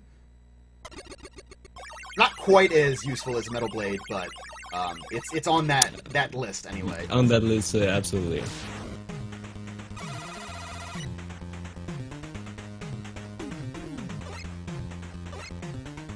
So here we're gonna see BigZeef is doing his fight against Stoneman with the napalm gun. This will be very simple for him. We want to see him do those little jumps where he stays able to be hit. When he does that big jump, then he becomes invulnerable for just a moment. Not as bad as some other bosses with their invulnerability, but mildly. There we go. And with just a little bit of health left, he pulls it out. Yeah, the napalm bomb, it didn't cost a lot of energy when you're using no, it really doesn't. Without any problem. Jonathan's struggling with that stomper there for just a little bit, but gets through as he makes his way into Plant Man stage. And Plant Man stage can be pretty tricky once you get to that plant form screen. If you choose not to open those and do what we call plant forms, where you just go across them, you have a very a 2 to 4 frame window depending on how you are jumping through them, whether or not you're hitting the D-pad. It can be pretty scary, and the checkpoint is horrendous. You lose a ton of time. You come back to this screen that John's currently on, and he's going to be significantly ahead of this at that point. I suspect he will not be going for plant forms. It's a much safer strategy that way. So, but we'll see. I mean, John certainly tried for some trickier things throughout the run. Yep. And it's funny, what seems tricky to some people may be, it's very simple for others. And it's just about what you're comfortable with, rather than what is, like, technically more tricky. Yeah, a lot of people saying that one Plant Man is the worst stage. Oh, get knocked by the fish here. There you go. You see, back to the screen. and that I mean, like, he didn't even get into that screen, into the open platforms the platforms that you have to open up. But yeah, it's not that you get knocked back to this screen; it's that you have to kill this mini boss again, which is a giant pain with Buster only. He goes down with 6 shots from Flame. But Buster, it's a lot more. It takes forever, yeah. And you start to take damage, and then everything kind of gets worse as a result. And you run out of flame for this screen, and you really want flame for this screen because it has a nice arc to it that gets what's in front of you very easily.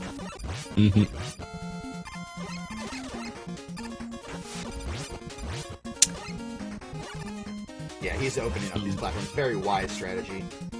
It's one thing to do this in a run of Mega Man 6 where you're 3 stages in, and, you know, like, okay, well, that sort of stinks to have to reset, but doing it when you're, let's see, into the 6th game of a 46 Robot Master run, there's a little bit greater stakes at that point. So this session, the first time you go on these to adapt, because it's not really natural, or they kind of work. You need to press jump when you're really low on them, when you just hit them, so you need, or it's not gonna work, and you can actually die in that, because the jumps here are actually really tight. So it takes like 5 or 10 minutes to get used to it, but you need to practice a little bit.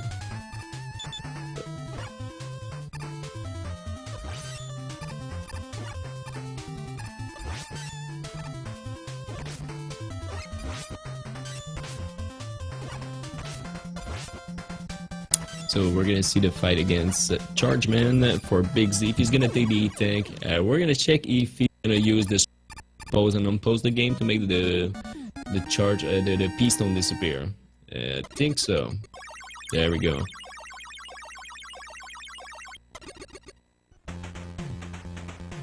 John burying Plant right there, putting him in the ground, and he is on to Tomahawk Man. One of the great stages throughout this series, I would say. Yeah, absolutely. A very thematically cohesive stage. The aesthetic in this game is just absolutely gorgeous. I mean, you late model NES really, say what you will for, some of the lag you might see, but although that's not really an issue too much in Mega Man 6, but they really got a lot out of hardware that came out in 1985. Absolutely. Yeah. Charge Man goes down for Zeef. He is just about to wrap up Mega Man 5. Only Wave Man left.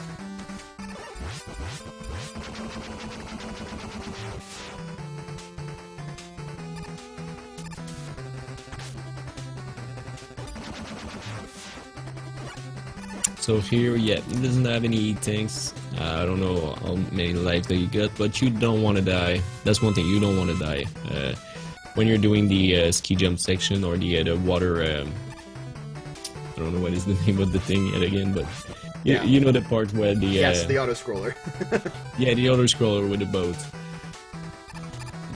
This is a really painful. If you take a death after during this section, it's really costly.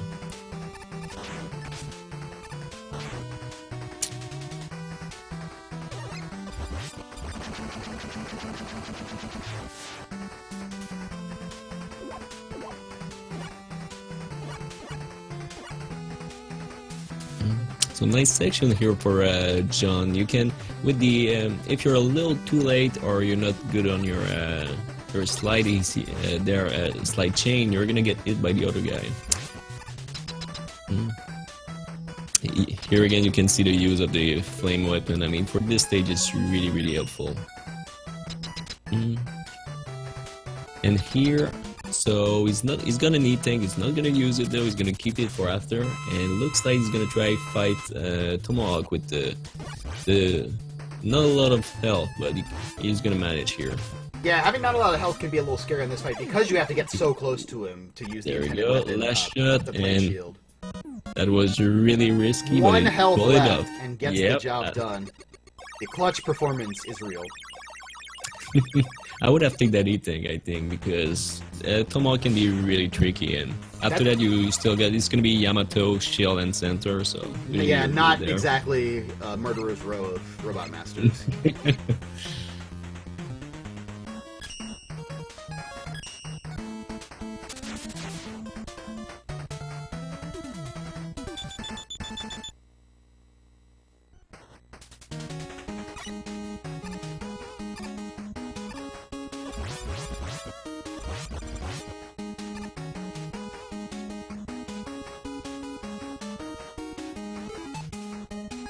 So here, a nice drop here for BigZeef at the end of the auto-scroller section. I think he's probably gonna make it without any problem for the fight with Waveman. Yeah, with health at that level, shouldn't be an issue. I apologize if it becomes an issue. That one's on me.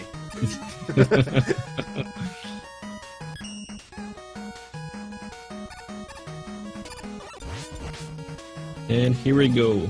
It wasn't an issue, for the record. It was fine. Perfect. So Mega Man 5 over, he's gonna jump. There we go.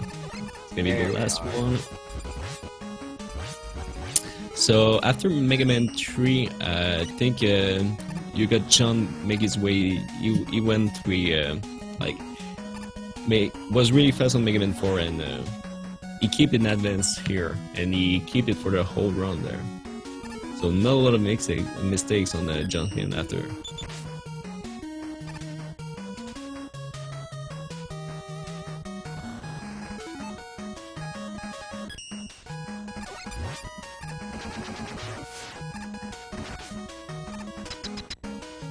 So here we go for Windman BigZeef. This the next session can be a little bit with the when you're falling with Mega Man in this game, you're falling like a rock. So it can be a little bit tricky, and these the fan here can push you on the spikes or make you. Actually, you can fall into the pits really easy. Yeah, Here we go. oh no! And he gets blown right up into that last little edge of the spike. My goodness. There you go. You don't want to jump for the last one, that's for sure. Because it doesn't seem to, but the last one's gonna blow you up like really high on the ceiling. And that is the furthest possible point that he could have been before the checkpoint too. The next screen, he was right at the screen transition, and the next screen is the checkpoint. So having to start the stage over again. That one's costly, yeah.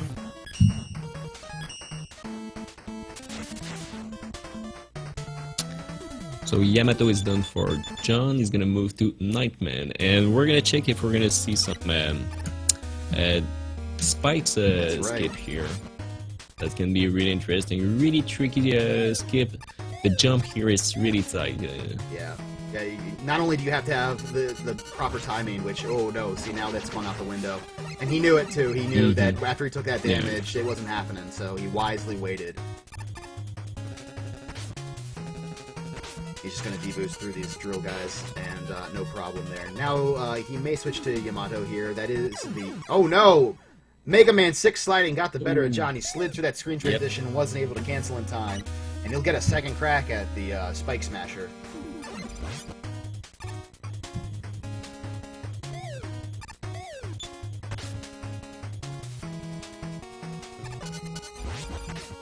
See, he's not going in with a Charge Buster, and that's going to make it very difficult to kill that little drill runner in enough time to be able to do this on the one cycle. But it's definitely a lot better to wait for the second attempt than taking that death there. So here, there you go. He's just gonna walk here.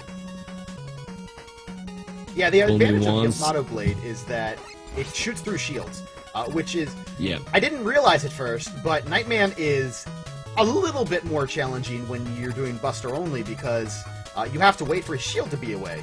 I'd always done this, in my limited knowledge of this game, I'd always done this with Yamato, so it's like, oh, this is a pushover of a boss, what a joke. Well, that's because it cuts right through his shield. The Yamato weapon has this other weird property to it, where the first shot comes out low and the second shot comes out high, and it keeps alternating from there on. And this is not really explained anywhere. I've asked people, and they've told me it's not explained in the instructions, so I think that's the case, but it's very subtle on the item get screen, but it shows it that the shots kind of alternate their verticality, which can become a little tricky as you go on in the game if you're trying to hit certain hitboxes. But not too much of an issue in Robot Master. Not any issue, really. So here we got, he's a little bit, John is a little bit low on health, but there's gonna be a lot to grab here. And then, usually the Night Fight is not really a problem, but you might want to take his heating there. He's got one, and he needs to menu anyway, but I don't think he's gonna do it. So we got BigZeef right onto the Flame Message, which has probably my favorite music through the whole series. I think this song is pretty cool. There we go. We take the death instead. Besides Centaur Man, which is a fine song, it's just a little bit a tier down perhaps from the rest. I think Mega Man 6 has just excellent music, and it's really impressive. Not only that you could make such high quality music on a Nintendo, but also that over the course of all 6 of these games, and then you can extend that out to the Mega Man X games too, which also have excellent music. It's so impressive that they could continue to churn out such great and memorable songs. Yeah, absolutely. And you got the game like Shovel Knight, which you have. Oh boy! Don't even get me started on Shovel Knight. I love that game. I absolutely adore that game. Yeah, this game is really massive. They had like someone from the Mega Man dev worked in back in the days who's made him some music for Shovel Knight, so you can really see like the fingerprint of Mega Man series on that game too. Absolutely. I believe 2 of the songs in Shovel Knight. Were done, I think it's right. Yeah, by the composer for Mega Man. So it's gonna be this 45 down, 1 to go for John here. You know, they say the first 45 are easy, and it's really the no, Centaur Man is. I can't even joke about that. Centaur Man's such a joke of a boss. But the stage, there's definitely some opportunities to see mistakes really cost you in Centaur Man's stage. You know, you got this underwater spike section, and of course you have the rising and falling water that is in the ceiling of the screen coming up here. That is a little bit awkward the first couple times you see it. As well as some submarines. I'm struggling to come up with that word. Oh no! And that slide underwater. Ooh. Mega Man 6 slide, y'all. Gotta deal with that. Get the better of him, yeah. Yeah. There you go, damage boost, gonna use that. And goodbye, Flame Man. Right here. And we're gonna see how BigZeef's gonna handle Blizzard Man state.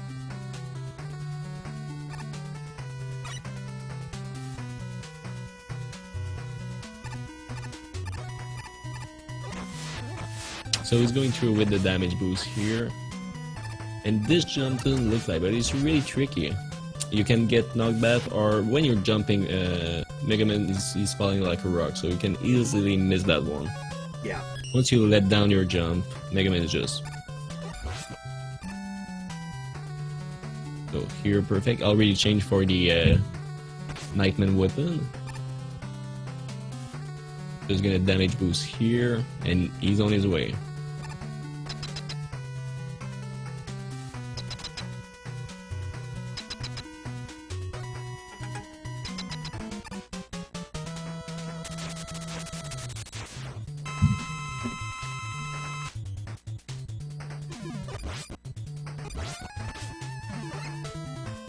So this is the deal with Centaur Man. He'll just teleport away, or he'll stop time and freeze you in place. But yeah, he basically doesn't have a lot of chances to damage you. Oh, and there we go. There we go.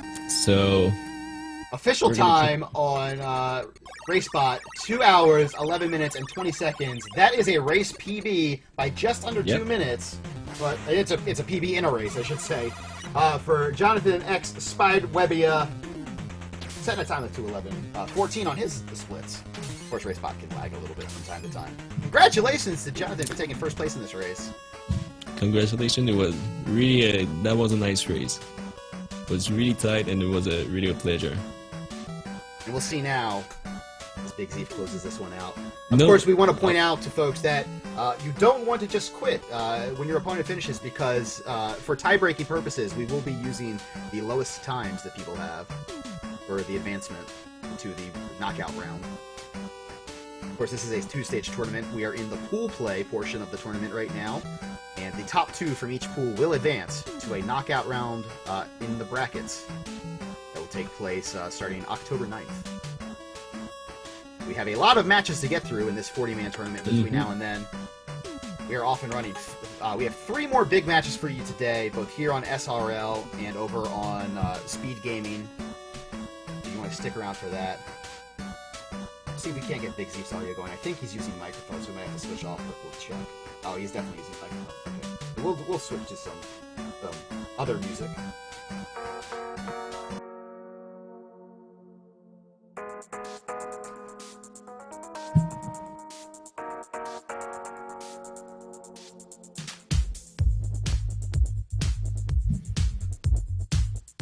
There we go. So we got BigZeef's gonna start Mega Man Plant Man, the flower fancier. Yeah, flower fancier. I find it really interesting to see what they came up with for those bio screens when you select the Robot Master. You can tell that they were like, well, we're gonna have some fun with this. We're just gonna like come up with some silly stuff and put it in here.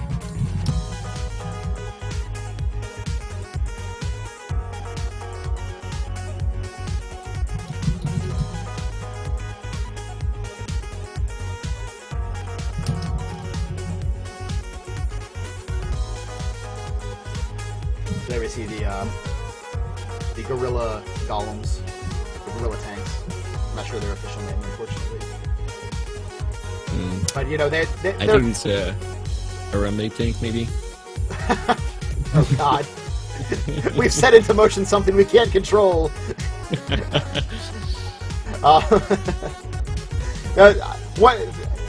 One of the more frustrating mini bosses for me, you know, when you don't have the flame blast, you know, when you have them 6 shots, not a big deal. It's always impressive when you see people do 1 jumps for the grill attacks. We'll see now how Zeef negotiates the folding platforms here.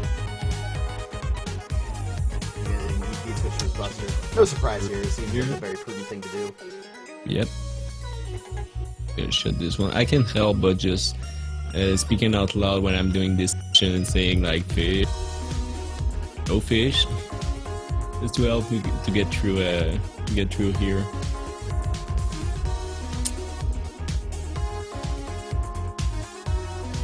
So there we go. He's gonna take care of these turrets. On his way, that's gonna be the last one. Last jump here, and you.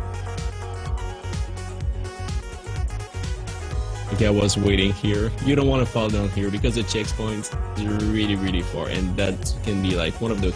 It can be really costly.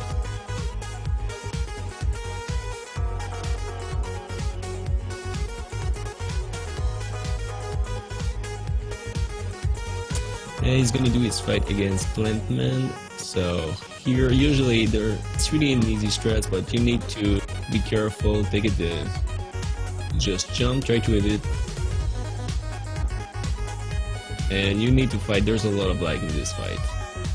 Yeah, there's a way to manipulate Plantman to stay without his shield for much, if not all, of the fight, depending on how you manipulate him. And it looks like Zeef may not have been familiar with that strat, but he did a fine job to dispatch it for him.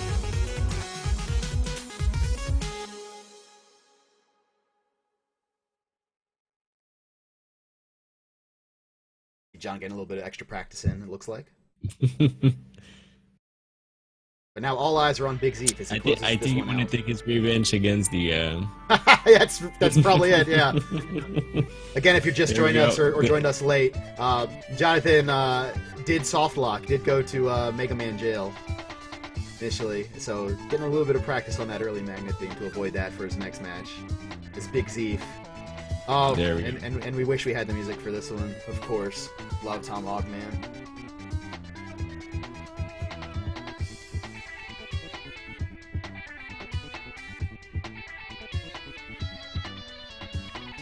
So nice little section. For the Tomahawk, the stage is really straightforward.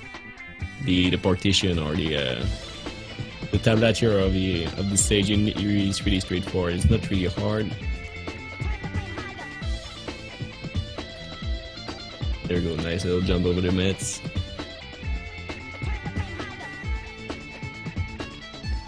He's gonna wait to check what his head he's gonna give him. Energy for the power of the flame gun.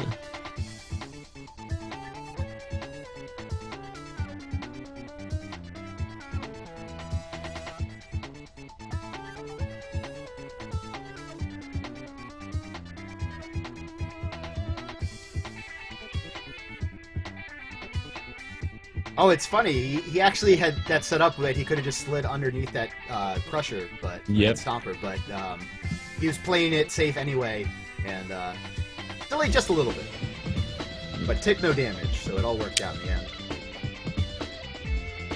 And here's smart strats. So instead of sliding, trying to avoid it, and usually you can get shoot pretty easily here. Just kill all the shooter.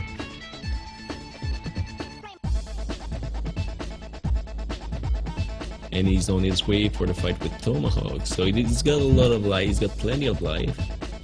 No E tank. He doesn't have the plan A, so he's gonna go with the plan B.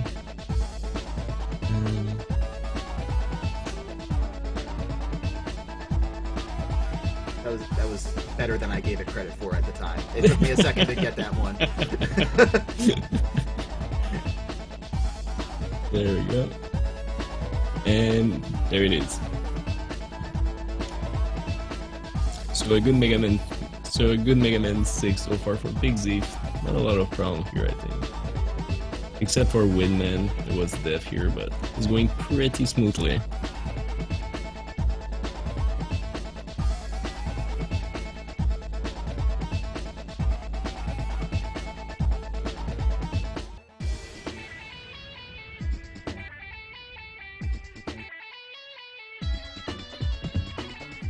There is a Yamato Man, the Master of Sphere.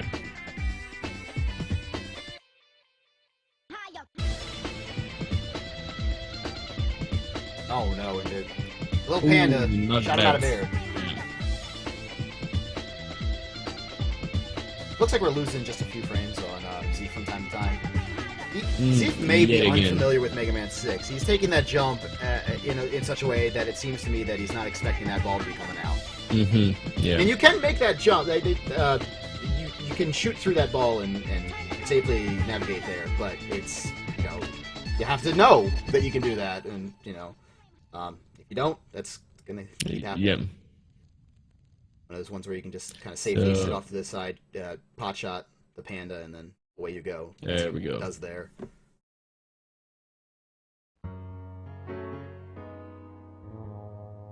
So here, there we go. A little damage boost to go through the enemy with the spear.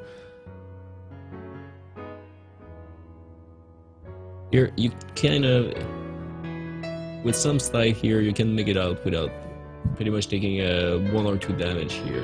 It's a little bit risky. It's low on life. It doesn't have any tank, and I think maybe it's less. Oh no, he just game over, right? So he's gonna have plenty of life to fight Yamato.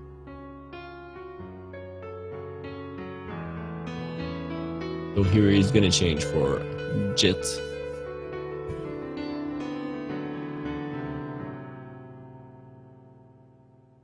And that's really interesting animation for Mega Man when he's using. Oh, now this will be. Yeah, it didn't look like it was a situation he could work out of. And that. Okay, never mind. I thought we were close to a game over there, but it looks like. No, I think he cut the game over at the. Oh, he got an extra life somewhere. Oh, yeah, that's right. He game overed initially on that screen, and now he's down to 1 life after that death. He's doing all right here. Just not enough health to get past that fan man. But it's not really a thing, is it? It sort of looks like it when he spins his spear.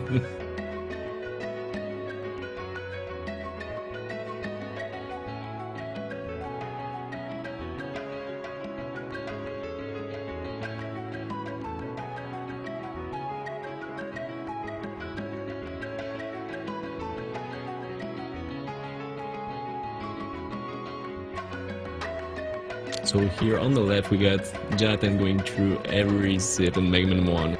Only gonna do Mega Man 2 after. Just to take, I think, his revenge on the games.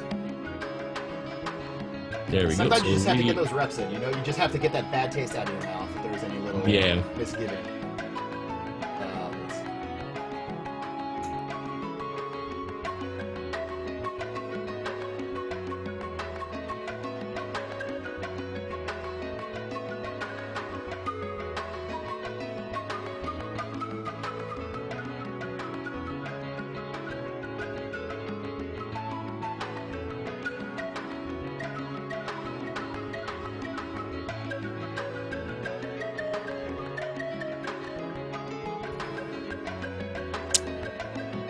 So 2 robots left for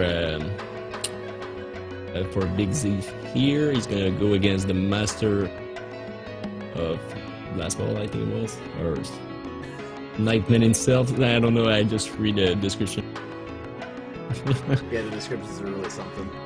Yeah, that one could have come out wrong. Mace Ball. So you got master of the Mace Ball. Yeah, Mace Ball. There we go. So here, smart move. Just gonna wait. Gonna take damage here. It's gonna need to be a little careful though. There we go.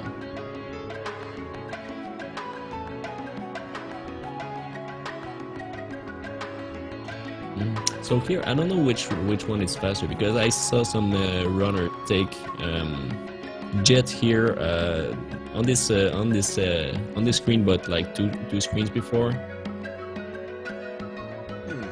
I think you can manage here to be quite efficient with to skip a little bit of the ladder climbing.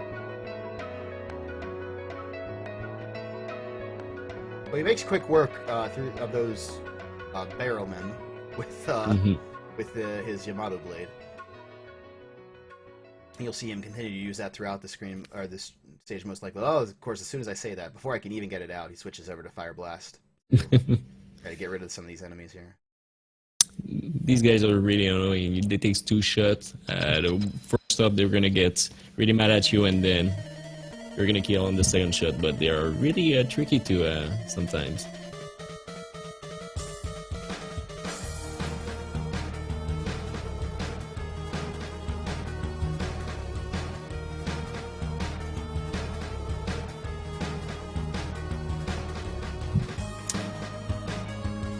So for anyone who is new to the chat, we got JonathanXSpidewebia. He finished the game with a PB, win the race with a 2 hour, 11 minutes, 17 seconds.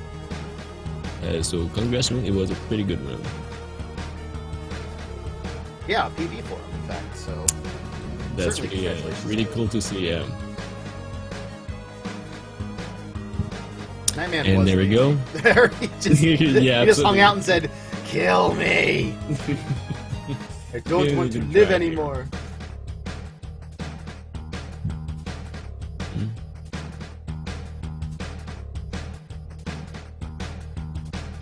So there we go. That's gonna be the last one. 45 down, 1 to go to BigZeef. That was really this run was really complicated. There was a lot of issue with the setup, but actually after that you make it. He went through everything there, but he's gonna finish this one and he can walk with his chin up after that one. That's for sure. It's interesting that for Centaur Man, his ability is unknown. That's how they list him. Yeah. Instead of you know, Master of Maceball or whatever. Is that because stopping time is... I don't understand why they would do that. I guess because just the mystery of being in Atlantis, which is, I guess, they list his home as Ancient City, so I guess that's Atlantis without actually saying Atlantis. It's certainly reminiscent of Atlantis, and being a completely underwater city. Or stage, I guess. It reminds me of Atlantis, I think, in the Futurama. Yeah, Atlanta. Just a little bit different take on it.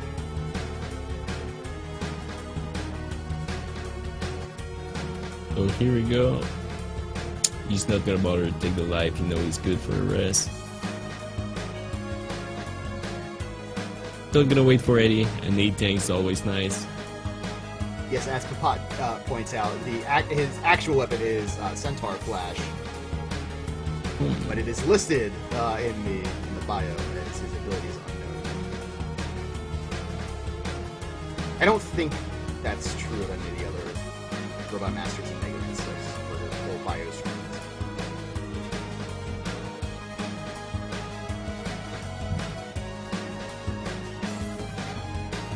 So here, last stretch. He's gonna kill the octopus with the maze ball weapon. He's on his way to the last highway for the last.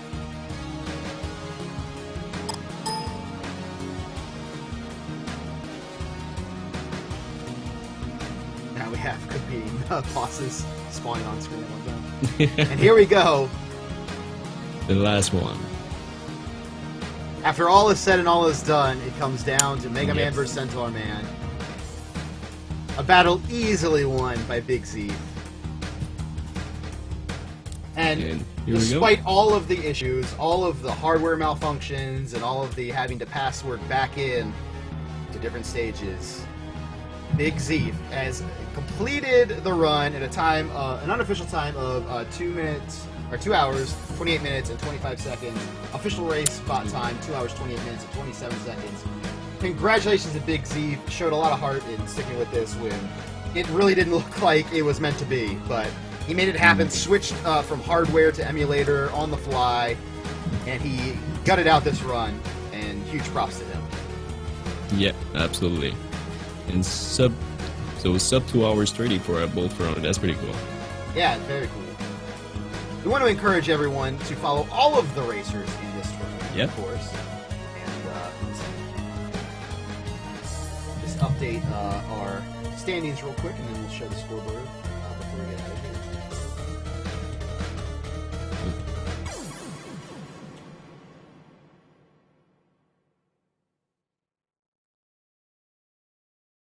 Oh, wrong.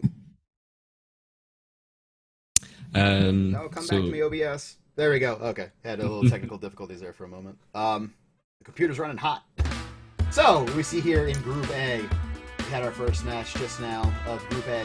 JonathanXSpidewebia taking out BigZeef.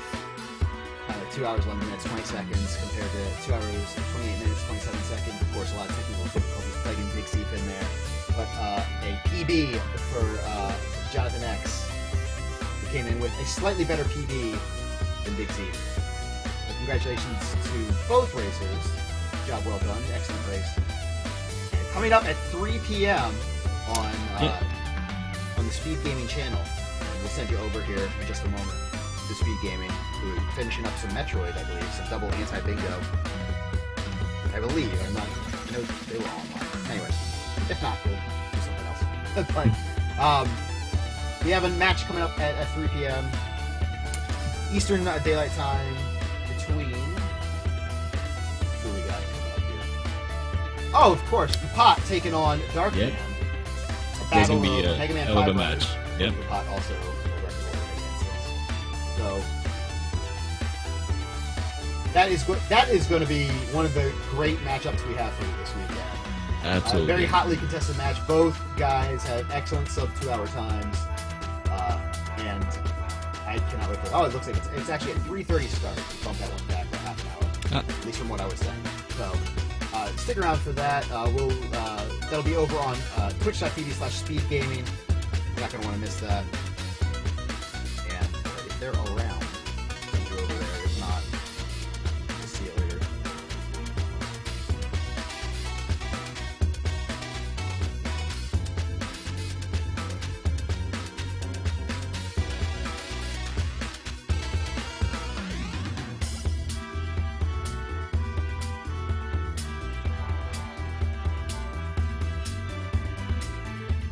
Yeah, okay. Metroid Fusion Tournament, not the double anti-bingo. That wrapped up last night. Okay. So you guys go.